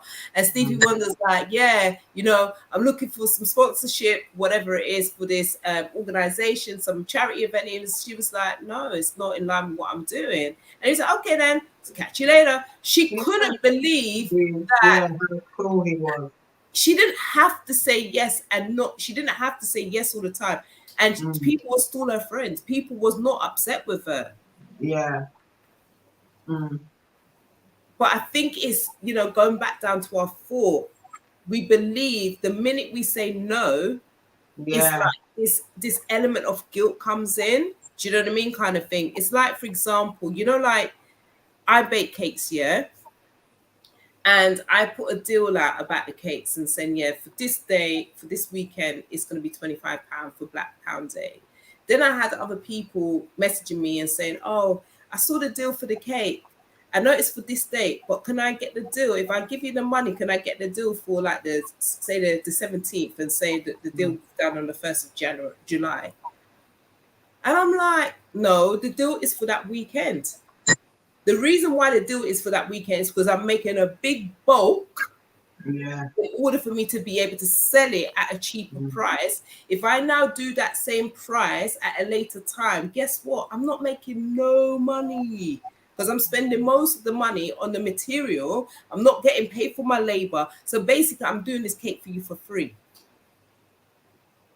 But no one ain't thinking about it like that. So you're not going to go to, say, Marks and Spencer's and you see that they've got a special for 25% off or whatever it is. They've got, half price on. You see the end date is there. Oh, you know what? Me not really have the money for this weekend, but you can give me that same deal and roll it over to next weekend. You're not going to do that because they're going to tell you no. So why is it that we as a people do that shit to ourselves? I don't get it. Yeah, I think, but from a different perspective, I think that one of the things that I'm learning, which I think we have to learn as well, is that we've got to understand that people aren't where we are. People don't think the same, because some things you think is just common sense. Like there's a reason why I'm giving these specific dates, but some people just don't get it. They're thinking about themselves and how this can work for them. They're not considering you and your reasons why you're doing these things. So a lot of it's really important for us to be mindful of people aren't where we are. People think differently to us, and also just treat people with compassion and kindness, and just say to yourself, you know what, and explain to them or whatever. But the biggest thing I always say to people before I even started my spiritual journey, it's one thing I always wanted to teach people: people don't think the same as you. So in our mind, we're just always thinking like it's just common sense, but people don't think the way that you think. So we have to be mindful of that. It's hard sometimes to remember it when you're in the situation, but that's one thing I always wanted to people to learn or remember that I said to them through life is that always remember the greatest thing you can learn. People don't think the same that you do. So, and it just makes you approach situations and try and be a bit more understanding that, you know, they ain't going to get it. They're not there, or they just don't think like us and don't make it, you know, and yeah, look at it from that angle and not from, you know, a different angle. That's how I try to approach things, you know. But I respect that, but then yeah, at the same time, in a situation with what I just mentioned, yeah, when you're going to a shop, when you go into any other yeah, business, yeah, you're not even going to have the audacity to mm. say to Sainsbury's, Oh, yeah, okay, you know, I mm. could see that you've got this special and the special Mm. is going to finish tomorrow. I don't quite have the money, but can you roll it over to next weekend? You're Yeah, not going to do that. That's what I'm basically mm. saying. So what I'm Mm. saying in regards to what we're talking about now is the old me will say, Mm. okay, then, because Yeah, I wouldn't see my own worth. okay, Do you get what I'm saying? So because mm. I'm doing the work before, Yeah, when people will run that with me, I would say, yeah, okay, no problem. yeah, you'll just do it. I will just do it. And then I'll be Mm. cussing myself and beating Mm. myself up because I've now done myself a disservice and Yeah, not benefited. And now I'm in a situation of doing something more or less practically for free. You're just paying me just for the material per se, say that. mm. And you're not making no form of leverage from this. You're not making no Yeah, money from it. mm, mm, You mm. know what I'm saying? Whereas if you value yourself and you have self belief in your own self, Yeah, because when you have self belief, you then know your value. mm. Do you understand what I'm saying? So this is a part of about learning about who you are, and that's Yeah, what I'm talking about. The type of guys I kept on attracting. I kept on attracting yeah, the same kind of guys with the mm. you know, same kind of everything, but just turned up in a different shape, dressed different, but it was the same kind of guys. Now Mm. people were saying to me, "Oh, you know, it's not the guy, it's not you, it's the man." No, it's not the man, it's me. What you're attracting. My vibration is setting off something for them to feel that them can be brazen to come and talk to I. And that's not me trying to go and like to say I'm some hot girl. Well, I am. But but what I'm saying is that I've got to look deep within myself. Why is it that I keep on attracting these same type of people? Mm. Yeah, and that's how my journey began because I was like, I am doing the same thing, I'm meeting the same guys, I'm getting the same result. Why is that? And then it just opened a can of worms. But that's how my journey began. I just wanted a different result, and then it made me have to look at every different part of me till I had to go back to my childhood and everything. But yeah, because I want a different experience, I want a different result, and I'm the common denominator. So what is it that, you know, I am doing, or why am I making these decisions? So yes, definitely you have to look into yourself, because it's something that you're doing or decision you're making that is bringing that same result for you. And also, it could be, I don't know, just to open the conversation, it could be that they say that what we've been saying, what you think is what you experience. So maybe it could be a preconceived thing that you think already, oh God, I know this is going to happen, or even in your subconsciousness thinks that, oh, I've been here before, rare, rare. So it's like you've already set the thing, and that's the universe gives you what you want. Your subconscious thinks this is what's going to happen. So it could be a bit of that as well. So, but I don't know. I just, you know, trying to show a different side. I I don't know. I could be wrong. I agree with you. I definitely Mm. agree with you because I remember I had this boyfriend. If you catch a replay, you know who I'm talking about. And he broke up with me. I was devastated. I was thinking, how the heck could he break up with me? Like, how? Because he was like one of the best boyfriend I ever had. When I say the best boyfriend, in terms of just just the type of qualities that he had, it was very different from the kind of guys that I was dealing with. Most of the guys that I dealt with, they were roadman. Do you get what I'm saying? So Yeah, they just yeah. didn't really They didn't have a degree. They didn't have their own business, or their own business was selling whatever they were selling and do whatever they were doing. But basically, he just was a different type of guy that I've ever dated. Do you know what I mean? Kind of thing. So I kept on saying to myself, because of my own insecurities, my own fears, in my head, I just kept thinking, he's going to finish with me. He's going to break up with me because he's going to find out that I'm not good enough. And I kept on saying that to myself until I had a conversation with one of my friends. And do you know, I kid you not, he broke up with me that same weekend that I must have had a conversation with my friend that, yeah, I know he's going to finish with me. Like, I spoke the death into that old relationship. Wow, law of attraction. Self-sabotage. That Yes. Dangerous. Very dangerous. You know? And we do it so much, it's crazy. And we don't even realize we're doing it because we're just thinking, we're just talking, or we're just thinking, or, you know, or I bet this is gonna, you know, but you don't realize how serious those words that come out of your mouth is, because those words are power. Just command, you're telling the universe, this is what you words want. into creation, isn't it? You're creating your reality. You're creating your own experience. People don't realize how powerful words are. I don't even think we even realize how powerful it is. You know what I mean? Hey, words are serious. But could you imagine, like, the words that we use, the things that we affirm, if we was to use the opposite to what our life would be like today, my sisters? Do you know what? Even so, this is a good time to mention that people need to learn about what words really mean. Because sometimes the English language is a bastardized language. And sometimes we might think it means one thing when it means another. And we use it willy-nilly like, oh, that's sophisticated. Sophisticated means to be two-faced. I know that you got said a couple of weeks ago that what blessed mean. I said, listen, I just told myself, in my mind, this is what it means. That's what I'm saying. Because I've been saying it for years. Like, I was like, but yeah, I've learned a couple of things from the previous podcast, and I'm like, what? Yeah. So it's serious. It's true. That is a next rabbit hole. But it is so true. But I'm going with what I believe it to be. At the moment, I'm still working on myself. I still get to your level of this thing.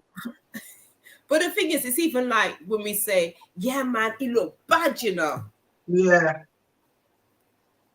You look wicked, you know. It's dirty. It's dirty.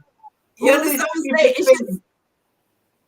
Oh boy, slang and words, but words are power, so it's very important how you use them. And you know, so one of my affirmations is that I am open and willing to change how I think, speak, and express myself.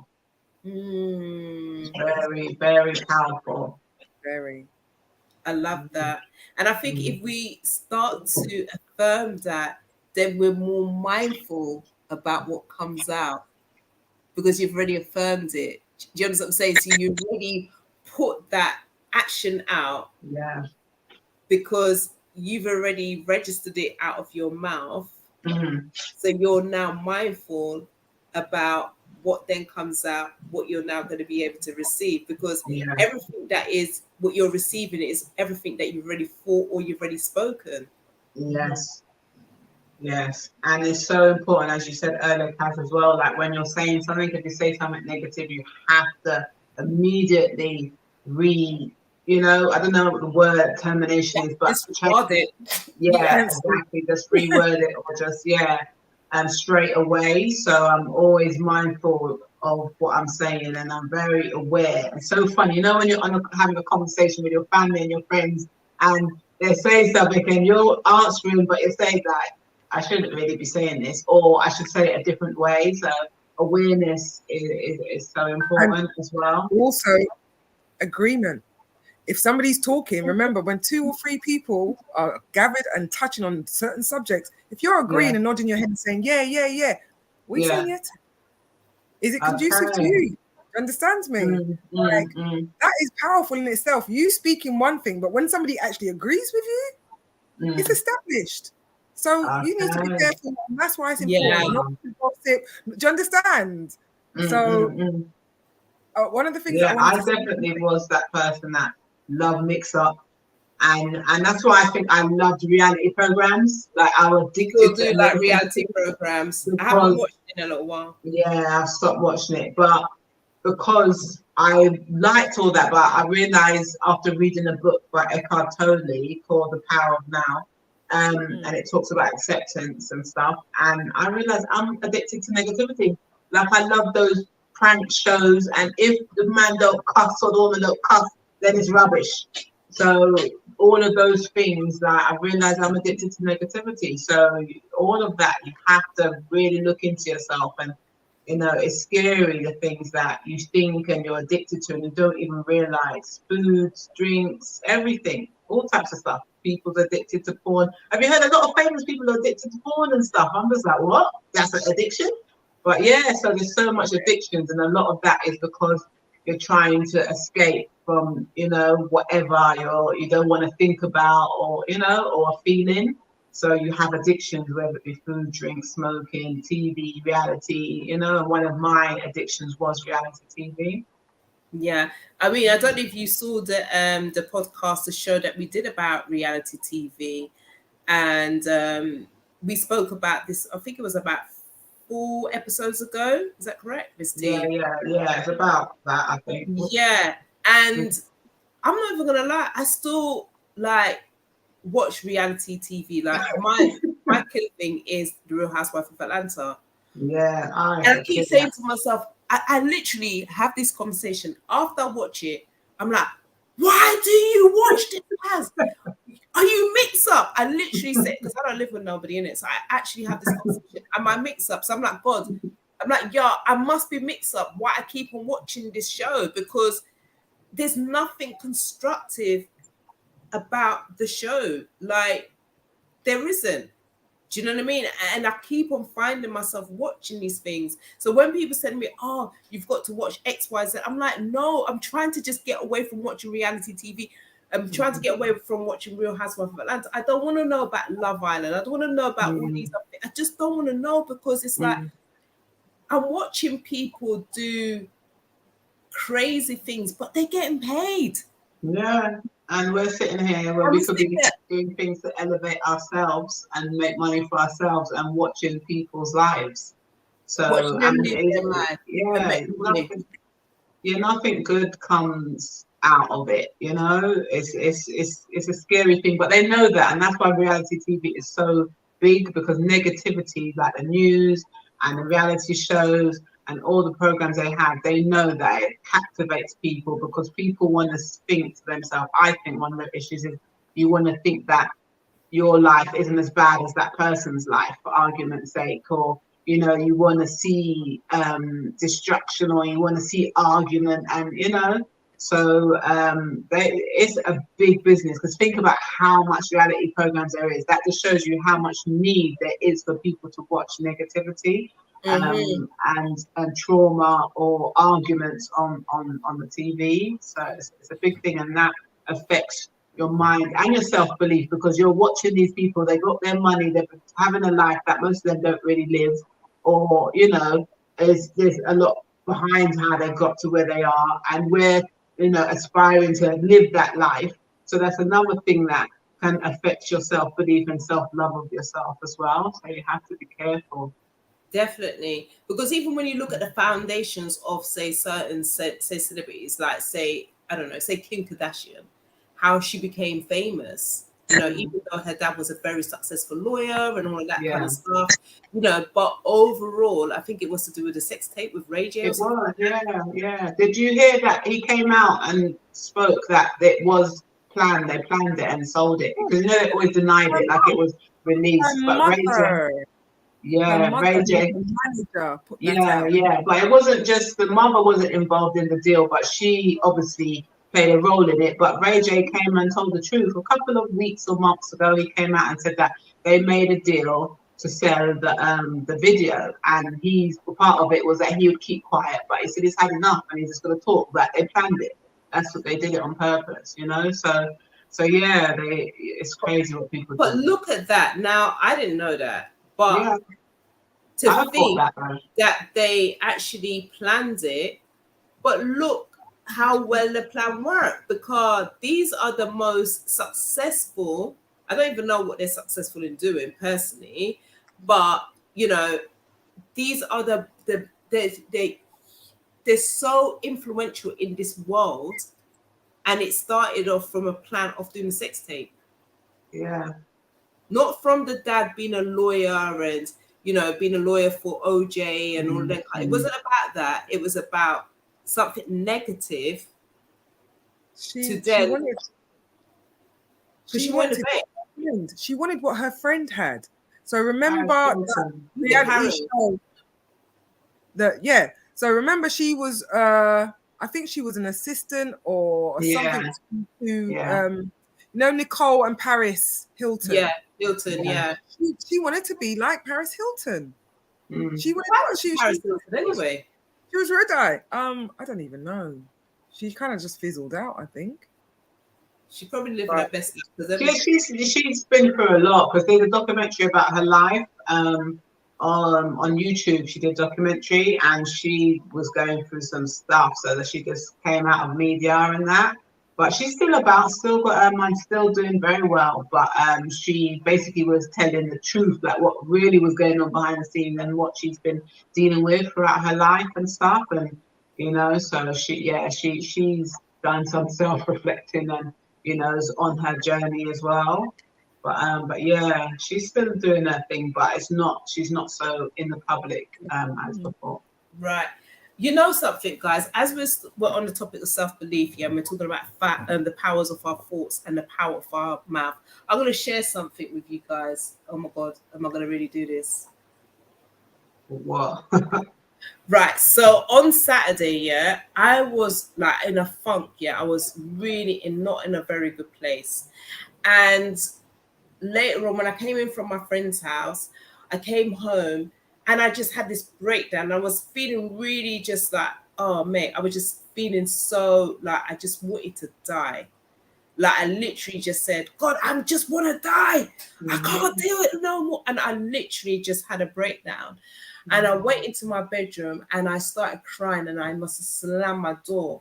And I've got an issue with my door handle from the inside, and it's broken, and it's only the outside that can work open.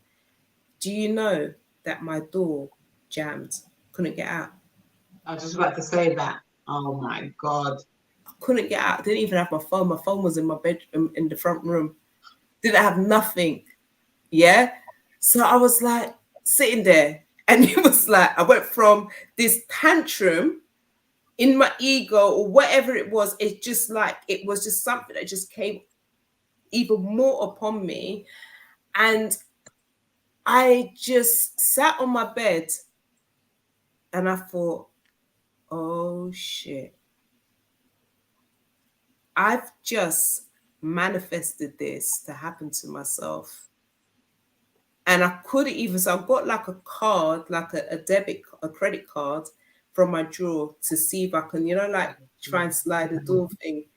Weren't moving. I was like, okay. Sat there and I was like, this is Michael. You've created this shit on yourself. So luckily I had my iPad.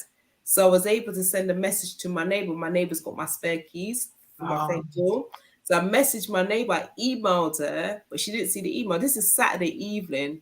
So my friend whose house I left, I emailed her and said, look, could you get in contact with this neighbor so that neighbor can get in contact with that neighbor? So it was all of this going around. It was a whole reality show. It's a whole craziness. So I must open up my window and I could hear like some young people outside.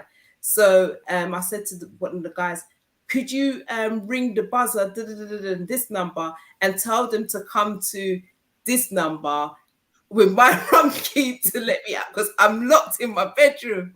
All of this because of the power of my tongue.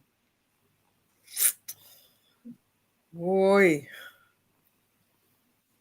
You learn lesson? I think so. That's why I'm doing the show. I think that's why I'm doing the show, to share that.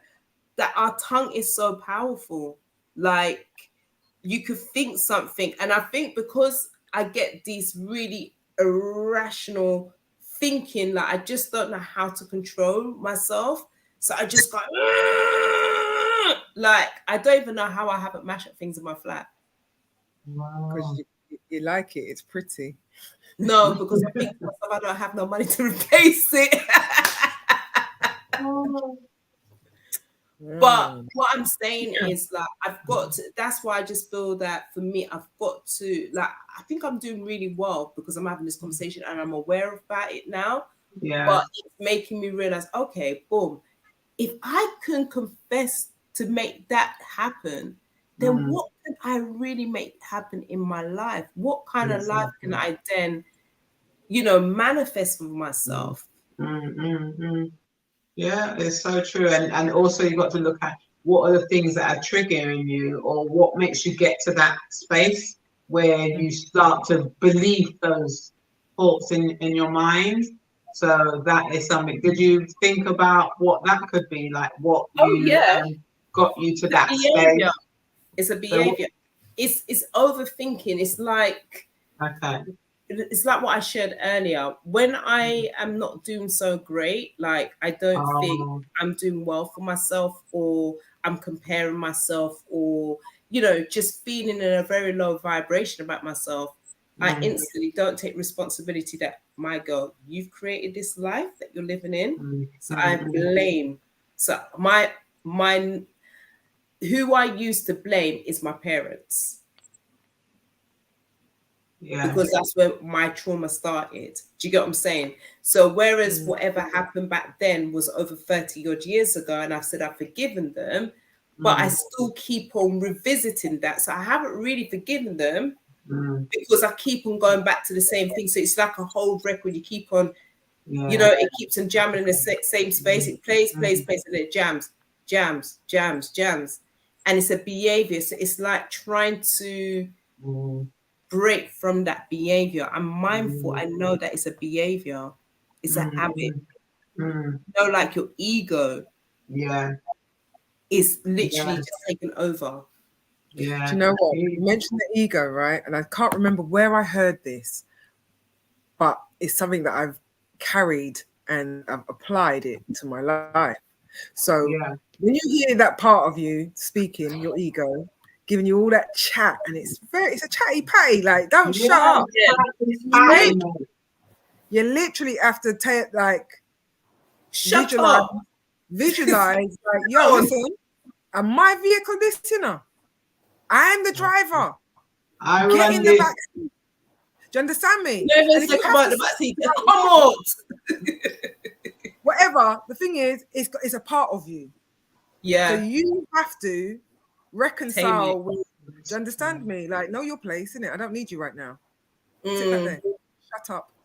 Yeah. And if you have to tell it like that, and I did, and to the point where I don't have to say it out loud now. It's just something that I. Yeah, for sure. I think Louise Hayes says, thank you for sharing. Thank you for sharing. But anyway, as I was saying, sometimes I just walk down the street and I have a thought and I just laugh to myself. I'm just like, really? Okay. But thanks for sharing. But anyway, yes, it's crazy. But those are the things you've got to do, mate. And you have to do it. It is a habit. So to form a habit, they say it takes 21 days. Wow. Yeah. So to form something, a habit, whether it's good or bad, takes 21 days. So knowing that, you know that, okay, I've made a bad habit. That's okay. I can change that. I can rewire. Understand? And that's the beauty about us as, a multi-dimensional being. Like, we move on different levels. We can. We're in control. We are. We control. Like we control this. Exactly. The Most High has put a portion of himself or herself into you, which means, and this is what I wanted to try to reiterate when we were speaking about the church hurt me the other day, was that the power is within us. Yeah. So all you have to do is access it. Don't be frightened. Like, it might be a bit, daunting at first, but when I realized, oh my days, like, literally the Most High is with me all the time, and I have that power. I just have to learn how to use it. And Kaz, as you know, I have been speaking and manifesting some amazing things, and it's like, what? Okay, I could have been doing this before, but it's okay. I'm doing it now, and I've learned, and I've grown, and I'm grateful. That's the biggest thing that I can say to anybody is, whatever situation you're in, be grateful. What is the lesson? Be grateful for it. Why have I been put in this situation? What am I learning? What am I taking from it?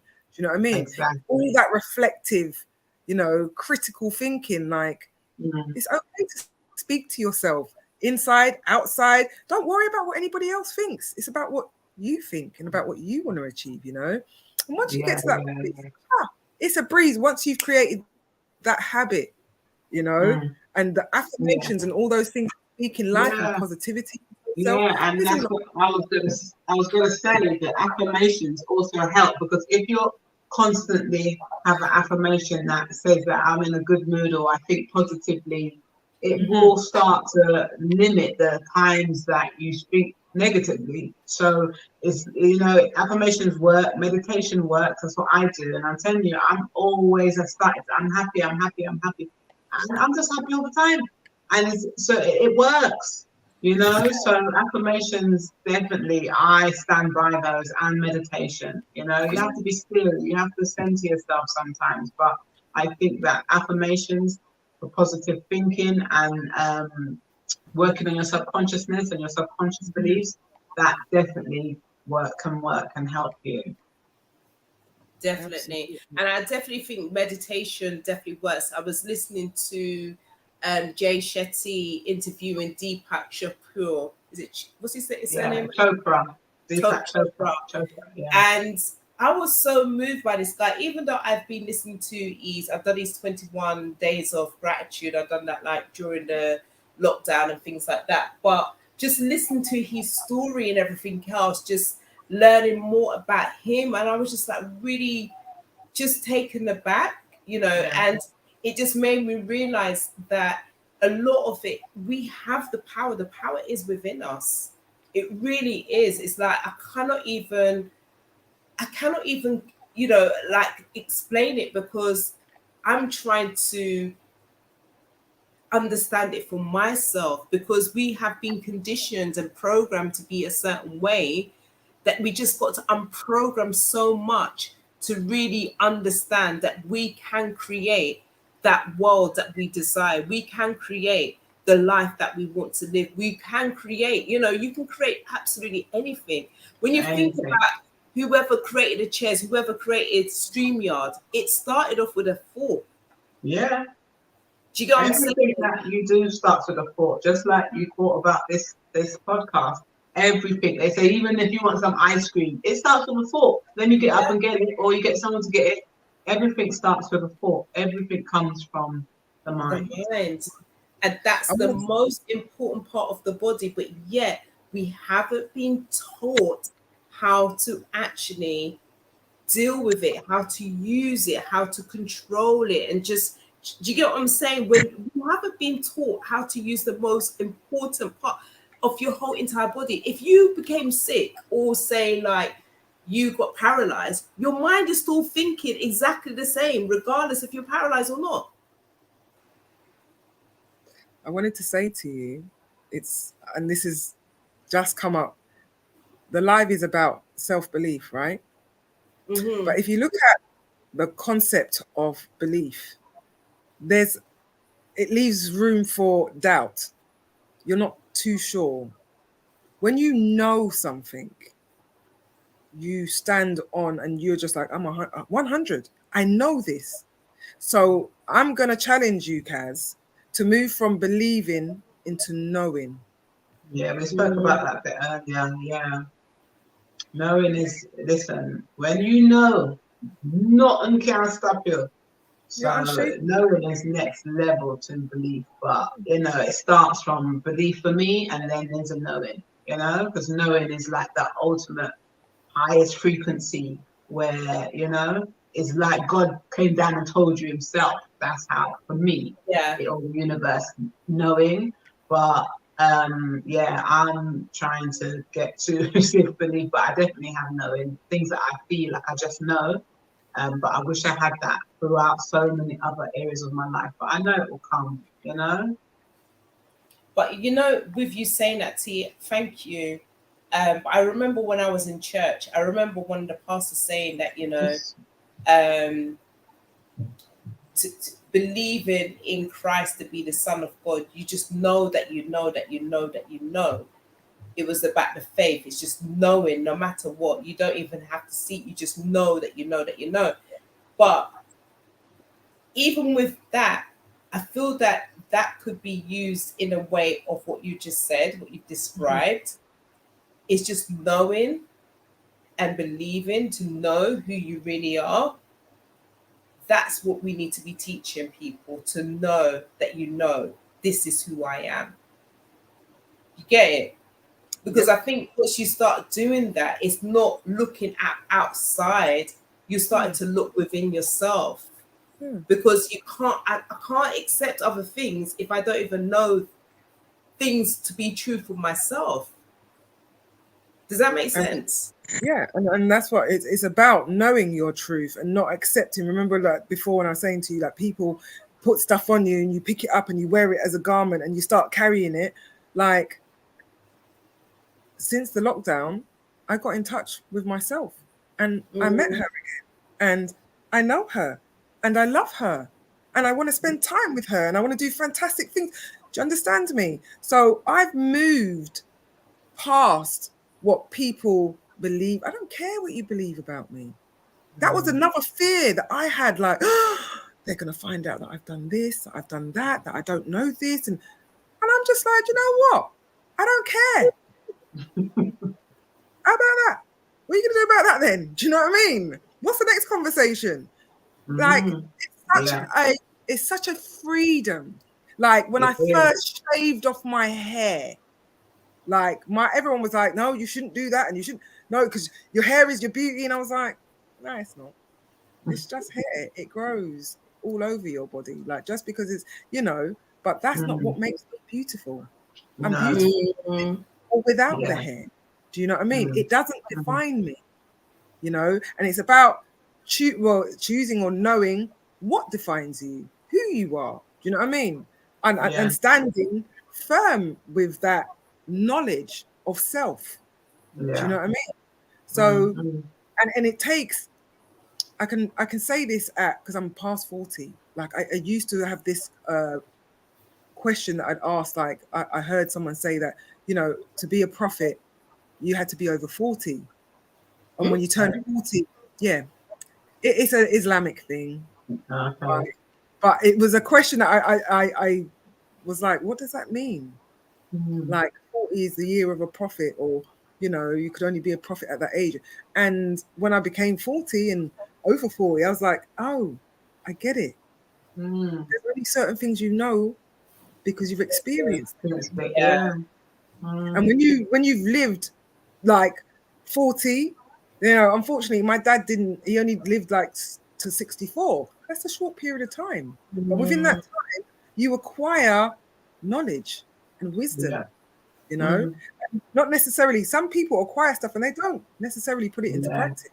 It's Yeah. Yeah. absolutely up to you what you do. Like one of my key things I used to think was really, I treat people the way that I want to be treated. Well, you were taking a lot of shit. Sorry, excuse my language. Mm. You know, so I had to reconcile with myself. Like, yeah, you have this big talk, but and in all fairness, yeah, there's times where we're hard on ourselves, and sometimes we have to be hard on ourselves. But then we also have to find that balance and speak lovingly towards ourselves as well. Yes, we I do. looked at all of those things and I thought, you know what? Yeah, you've made some mistakes, but that's okay. Because Yeah. if you don't make mistakes, you're not going to grow. You're not going to Yeah. reach have that experience or reach that wisdom, you know. So this everything, and that's why I'm so grateful. Whatever comes my way, I'm just like, I'm grateful, because I Yeah. have to find a lesson. Like, what do I need to learn from this? Always being thirsty for it's knowledge, it's learning, and Mm. yeah, Kaz, you are amazing. And I tell you this all the time because it is true. You're an inspiration, you know? When you have those times of, "Ah!"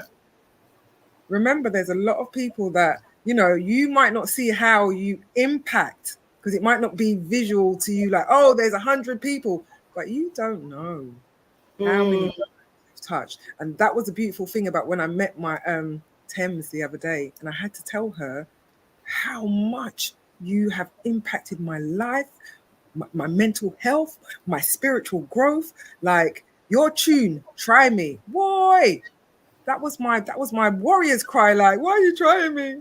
Yeah. Understand me? But I had to have a that something that was set to music to be infused in, to find the strength, the power. And there's many things, there's many tools out there. You just have to find what resonates with you and what your soul journey is. And you will meet members of your soul tribe that, you know, will inspire you. And like Kaz, when you said to me, oh, come and do the thing, and I'm thinking, is she talking to me? What does she want me for? Like, I'm not qualified. I don't know.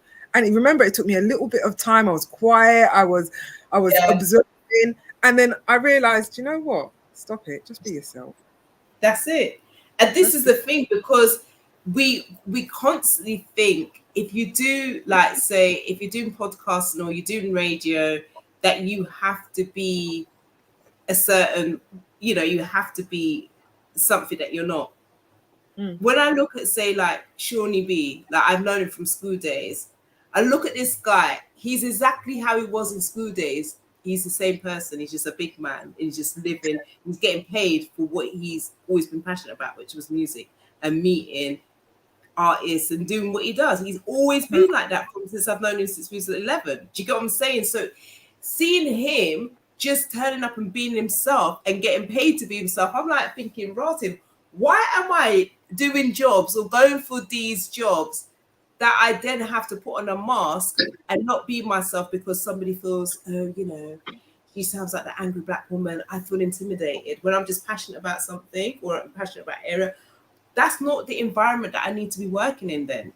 Because then what you're saying is that I cannot turn up to be myself for the next 8.5 hours in that workplace. I can't be there. That's destroying me. That's killing my soul. It's soul destroying. And that's the other thing that people have to understand. Like, are you going to turn up for a job that you absolutely don't like and you don't like the people? Or are you going to take the time to go into yourself and find out what your purpose is? What's going to make you happy? Because if you're turning up to those soul destroying missions, you're only going to become more crabby. Who wants a crabby person around? Sometimes you just have to take the loss. Is it the money? Because like I said before, I'm just going to be the same person with £1 same or person million. With a million. So you have to weigh up, like, okay, I'm going to this soul destroying place for money. Is it worth it? You only have one life. And you know what? And the mad thing is, T, with what you just said, then when they're ready for make you redundant, you're replaceable. Yeah, that's what I'm saying. If you drop down, they're gonna find somebody to replace you. Exactly. Yeah, value yourself. If they don't value you, cool. Keep it moving. Find your place where you value. Value yourself. Create your own value. Do you know what I mean? Yeah. Where it's taken away from you. And you've done that and you've inspired. Can you put up Angela S. Butler's comment, please, Kaz? Yeah. Right? And big up to Shy, just tuned in. Big up Empress. My homegirl, Angela S. Butler. She said, Kaz, you really don't know. Listen, I don't even want to read this message because I'm going to ask that. But anyway. You really don't know how you have inspired and impacted on me. You truly are the blessing that came into my life. Angela, you know what? You are that blessing in my life too. Trust me, you are that. And thank you so much. I receive everything that you just said. I receive it. I'm learning. I mean, we must give people their flowers while they're alive. Amen. Amen. Give them their encouragement and their love while they're alive. Don't turn up the person. No, that's too late. you know. Oh, we love It's you as so well, high. Tashai. Listen, guys, Tashai Makita, if you Yeah, are not following this Empress, me no know when it is. you're missing out. She is so dope. Me and Miss T had the pleasure of interviewing her on iLive Radio. We don't even have that footage, do we? No, we don't. We don't. Oh, they No, can we go on don't. iLive, but they can go on iLive and No, access it's it. not even on iLive. It's not there. I don't even know. It's not there. But anyway, but do check out Tashai Makita on her social media platform. It's like her voice is just like I don't even like she is one of the best things to come out of the UK. Seriously, I'm not even just saying that. I'm like for real. Did you hear what she And did? she's so humble, but Get her vibration, oh mate, guys, you need to Omega Goddess, right? oh, Go and get that album. When I tell you about listen. game changer in terms of lifting your energies and your spirit, and this queen, please, when you hear her blow, like whew, out of this world, she is awesome. Yes, you.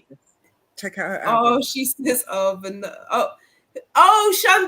big up. Listen, the Mama Boutique. Listen, guys, if you know when you see me in some bad girl outfits, the African Prince, yeah, this is the creator behind that. If you're not following Mama Boutique, make sure you follow her today. Subscribe to her YouTube channel, go to her social media platform. You will not be disappointed. I'm really, really so proud of Chantal because she has made her own studio from nothing. Yeah, guys, she shows you the whole journey. So if you have a idea that you may want to potentially do for yourself, you don't know how to go about it, I'm sure Chantal will be willing to advise you, but do go and check her out on her YouTube channel. She gives you so much gems. Oh my gosh. You know what? We are living in such a blessed time because our creativity is just out there for us to receive and grow. Yes. Beautiful soul. Yeah, so do check out my Mal. Oh, we're making you melt. Good. We want you to. Well, we don't want you to melt. I thought the sun was making you melt. Right now, we're hotter than Jamaica. You know. I'm just saying. Hey. We're See, look, hotter than- I'm actually taking responsibility for that. Like I manifested that. Like I'm like, please, like we need this sun in it. I need this healing. The thing is, if we all was to keep on that level, I'm sure we could do it anyway. What's that? To stay on this level with the sun? With the sun, come on. You reckon? What if the whole of listen? You know when you meet, you've got people around you. It's a beautiful day, and all they do is complain and moan. And I thought to myself the other day, can you imagine how many people are actually complaining that it's too hot? Yeah. Like you can just stop complaining. Just be grateful for every weather. And actually, we could change the circumstances collectively. True that. True. But I don't understand why people's complaining anyway. The thing is, like we've been on this plane, some of us, for over 40 years. I was born in this country. So when I hear certain people make certain comments, I'm just like, it just doesn't make sense. Were you born here? Do you know this land? Okay, then. Just be grateful. Be grateful that you're here to witness all kinds of weather. Do you know what I mean? The good, the bad, and the ugly. Yeah, but some of the weather's not right though. It's not.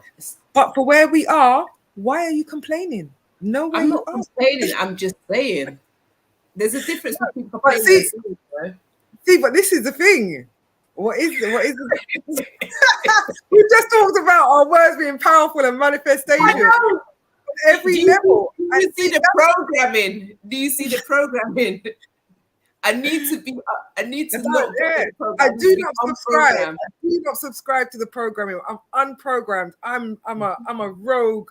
What do they call it in the Matrix? Yeah, I'm that rogue program. Do you understand me? I come to just. I've got to watch the Matrix again, you know. But you know, it just came to my mind. Oh my gosh, guys, please do not judge me. But you know that 19 keys, you know. Listen, Chalet, if only I was like 20 something or something.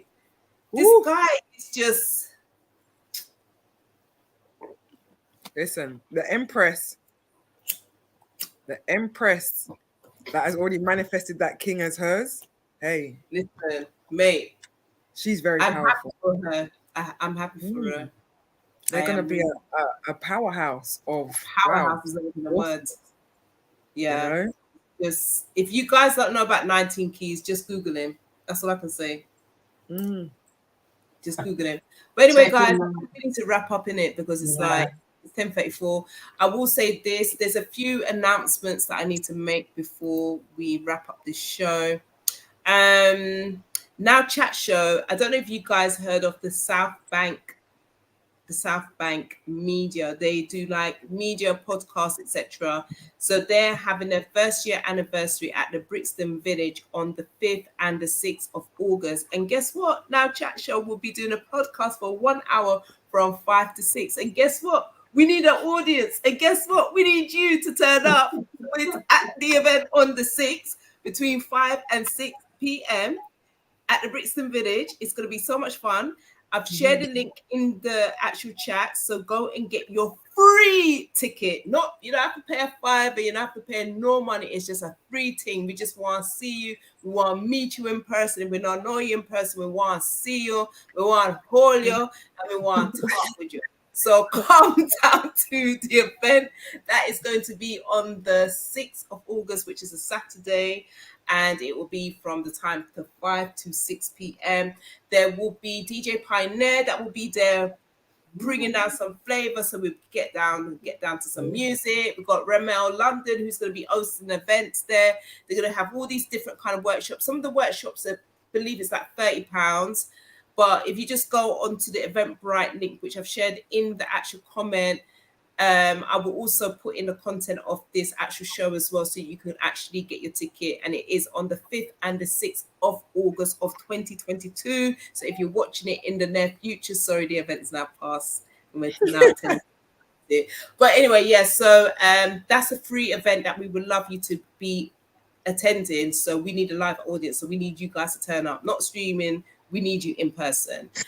Okay, now the second announcement is tomorrow morning, guys. I am going to take over Iola, owning it with Iola on Colourful Radio tomorrow from the hours of 10 a.m. to 12 noon. This month is all about fibroids awareness. I've got two amazing guests who will be joining me. Let me get their details up.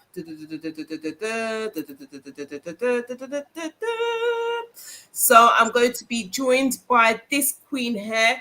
Her name is Naomi Gray. She is a fashion stylist and she's an advocate for women who's suffering from fibroids. Then I'm also going to be joined by this queen here, Dawn Hills, who is also about wealth, women's wealth, about women's health. She also is an advocate for women who have, dealt with fibroids. She's been someone that's had fibroids. She talks about having a myomectomy, etc. Do check her out on all of her social media as well. She's got a YouTube channel. She's got like over 4,000 or so followers, etc. She's got great content, so do check her out. And then of course you got I that's going to be hosting the show. Say best Iola, big up yourself and let me come onto your platform. I will try my absolute best to just keep it professional and all that. But yes, so do join me tomorrow on Colourful Radio. Let me see if I've got the link for you so you guys can join in 10 to 12. I am going to try and go onto my Instagram as well, so that if you've got any questions, then obviously by all means you can ask me questions throughout the show as well. But it's going to be interesting because I haven't been on radio for quite a while, as you guys know. Now Chat Show was on iLive, but we're looking for a new home. But in the meantime, we're happy to explore different opportunities. And I just want to say thank you so much to Iola for allowing me to come on to Colourful Radio and to cover her show. That's a big deal. It is a for big me deal. to come on there. And I do my apologies from now because I'm going to be in uni, so I won't be able to. It's absolutely fine. It's but I just fine. need to let you know, innit? I'm one of your biggest fans. I'm just letting you know. All right. Thank you, Iola. And Iola, guys, make sure you check out Iola's podcast as well. She's got loads of content on Colourful Radio. Do go over there. If you're not following them on social media, I don't understand why you're not, but do, and make sure you are following Iola, Owning It with Iola, because she has some amazing guests. Bit similar to Now Chat Show, but she comes from a different stance. It's all about responsibility. It's all about owning it. It's all about owning who you are, etc., which I absolutely love. And what I love about this queen is, myself and Janelle was even discussing this the other day, is her thing is really just to bring all women together, no matter where you're from, just to create a sisterhood. And this is what I like, that we are not against each other, we're working together. Do you understand what I'm saying? No one is like, oh no, I can't have you on my show because I don't want you to take over. Like, come on, there's enough for everybody. So that's what I love about queens like this, because then it's a reflection of who we are. So it's going back to what you're manifesting. So do check her out. I've just shared a link onto the comments, so make sure you do tune in, and that's 10 a.m. to 12 noon. Any announcements, ladies, before we end? No, just go forth and have an amazing week. Yes, and remember to believe in yourself, do your affirmations, do some meditation, do a bit of research, and just remember that you create your own experiences, and a lot of that starts from your mind and then is put into fruition through the tongue, through the speech. So be mindful of what you're thinking and what you're speaking. Yeah. I think we should do a bit of affirmation, just like for 2 minutes or something. What do you think? If we just, just to kind of, I don't know, just I want to look for some. So I'd like to share one with the 3 affirmations in one, actually, that I learned in January when I was doing my doula training, and I've used it with my cousin's child because she was having some challenges or displaying some challenging behavior at school, and they didn't want her to stay. And I'm like, she's a baby. She was 4.5 at the time, and the first thing I done when I met her and brought her, I said to my cousin, bring her to me. Well, I'll straighten all that out. She's a baby. It's no problem. And I learnt this from a lady that I trained with, and it was simply, I am safe, I am loved, I am wise. I am safe, I am loved, I am wise. Okay, so maybe if you're watching right now, if you can affirm that, and just by repeating after, somebody's joining the live. Oh, okay. Oh, I'm not sure who it is, but it says device not connected. I'm sure they'll come in shortly. So if you want to repeat, it's Kwame. Kwame, you're a bit late. I know you're in Jamaica with that, but bruv. He said he went on road to go and do something. You know what he's coming to do? He's coming to tease us with whatever he bought off of the road. You know what? Let me and to comment about the to the left, to the left. Yes, my battery is about to die, so I was gonna exit out, let Kwame take over, and but I'll be doing the affirmations because I'll be watching you guys on my iPad. So thank you so much for inviting me into the conversation, and we will speak. All right. Bye. Bye. Yeah. Bye. Kwame, we're wrapping up the show now. Look at that background. Is he frozen? Okay. Yeah, I just said that. No. You frozen. We're doing affirmations now, so you need to come with an affirmation. Oh. You need to give us an affirmation. I need to come with an affirmation. Oh man, I use affirmations every morning. Give us one. I have affirmations every morning. Well, I know, man, everything funny is not a choice. I come off the road, you know. I just coming off the road and I can't believe you guys are still on.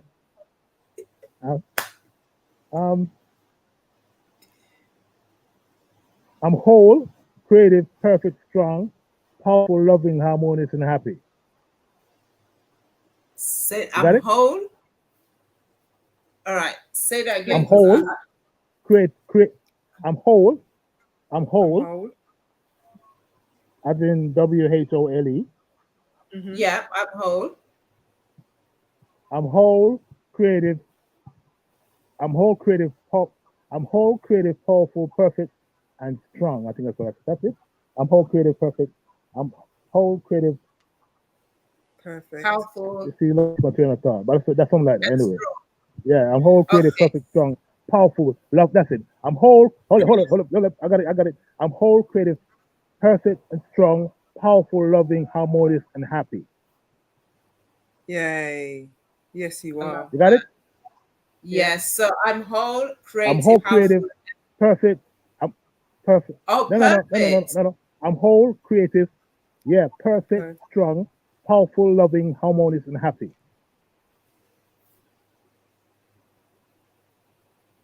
Got it? I think so. I'm gonna try it again because I can't hear you 100%. So I'm just trying to Yeah. get what I can get. So I am whole, creative, powerful, Okay. perfect, strong, Yeah. loving, and happy. No. I'm whole, creative, perfect, strong, powerful, loving, harmonious, and happy. Okay, if you guys heard what he said, yeah, you repeat that because I'm trying to figure it all out still. T, why are you laughing at me? If you know what he said, then you affirm it as well, isn't it? I'm affirming it in my heart already. I got what he said, you I know. got the gist of what you said. I'm definitely creative and powerful and perfect and strong. But I just wanted to give There you go. our listeners or viewers a little tip that I got from my sister-in-law when I first went into her room. She has post-it notes, and every time she thought of a positive affirmation that was to do with herself and what she wanted to achieve, she wrote it on a post-it note and she stuck it on the mirror. So every time she looked in the mirror, there was all Yep. these affirmations around. So what I did for myself is I got myself a little mirror, but I'm always looking out of my window. So I stick the post-it notes on my window until one side is clear. So when I wake up in the morning and I draw back the curtain, it's all there. And I just read through most of them. And the build up of different ones, like sometimes it can take a little time. And I enjoy it. I love it. It's become a beautiful habit that is conducive and welcome growth. Oh, what was that? Oh, sorry, that was me. I was just getting something for the those on the show. Sorry, my bad. Those because we spoke about the affirmations, but also Lisa Nichols, who's an amazing transformational speaker. She also does a mirror exercise. I spoke about this at the first part of this conversation. So Mm. I've just shared the link in the chat. So if you're catching the replay or you're on the live right now, you can actually click into that and you can actually do that exercise. It's really powerful. I did it for a little while. In fact, I think I'm going to revisit it to myself from tonight. Good idea. Yeah, all right, Miss T, who's not bringing no tea. But anyway, I'm actually thinking about getting a cup of tea. You just took that out of my mind. Like, I need a cup of tea. I'm feeling hoarse.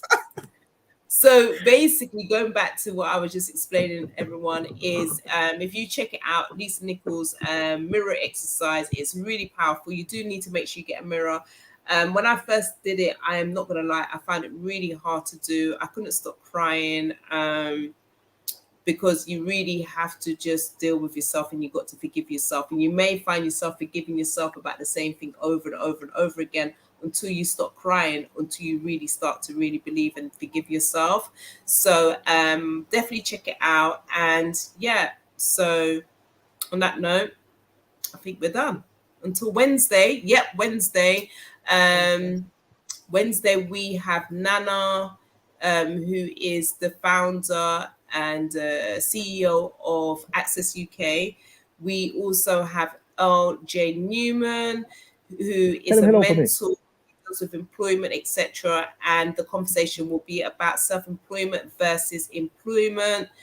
We're going to be talking about, like, say, financial wealth, especially within our Black community. the advantage and disadvantages of obviously working for yourself or working for other people. Some of it is quite straightforward, you know, but as we all know, during the whole pandemic with COVID-19, a lot of us lost our jobs. Our jobs were gone. So it's like exploring a different way with this different world that we're living in terms of how you can actually make money. How, you know, this is the reasons why we're having this kind of conversation, which I'm starting to see that there is a kind of a theme of really self-development, and self-belief is one part of it. And obviously we're doing the whole Brexit series as well. So if you haven't seen that episode, do check it out straight after this or whenever in your convenience. We have Kwame, who's with us now, Tremaine, sharing about moving back to Jamaica. And we're going to be joined by another lady called Zoe, who is the founder of the Exodus Collective, and she's going to be talking about her journey from moving from the United Kingdom and moving to Grenada, and that's what that is like. And then we've got another lady who's going to be joining us. Oh, we've also got Dana. Oh my gosh, we've got Dana, who is from the UK, and she's moved to St. Vincent, and she's going to be sharing her journey about doing that as well, what it's like living in St. Vincent. And also we've got an American lady called Clarice, who is from the South in Mississippi. She's going to be sharing about her move to Jamaica and not having any heritage in Jamaica, and what that looked like for anybody that potentially loves Jamaica, loves the whole vibration, but wants to make that move, but don't know how they're going to get a citizenship or get a passport. So what is the alternative? How can you potentially, you know, make it work for you so that you can actually have a place in Jamaica to live? So yeah, so that's what's coming up. We've got lots and lots in store for you also. Do make sure you have subscribed to the channel. Please, please, please do share with all of your people then, because the more people that actually watches this content, the more then we can then start to monetize. But we need to reach a certain amount of like viewership, and we can't do it when you don't share. So if you think it's worth it, which we believe we are worth it, please do share the content. We really appreciate it. And T, Kwame, anything else? Because we're going to done the show now, because mate, I've spoken a lot. But it's always a pleasure. It was nice. It's a lovely conversation. To you guys, no? All right then. Okay, so we're gonna go until next time. I'll see you guys in the morning. Peace out. Later. Bye. Oh, hold on 1 second. Bye bye. Hey, Charlie. Gotta end it properly, innit? Like, you know, when you just like forgetting yourself. I'm thinking I've got somebody controlling it. All right, night everyone. Bye. Bye.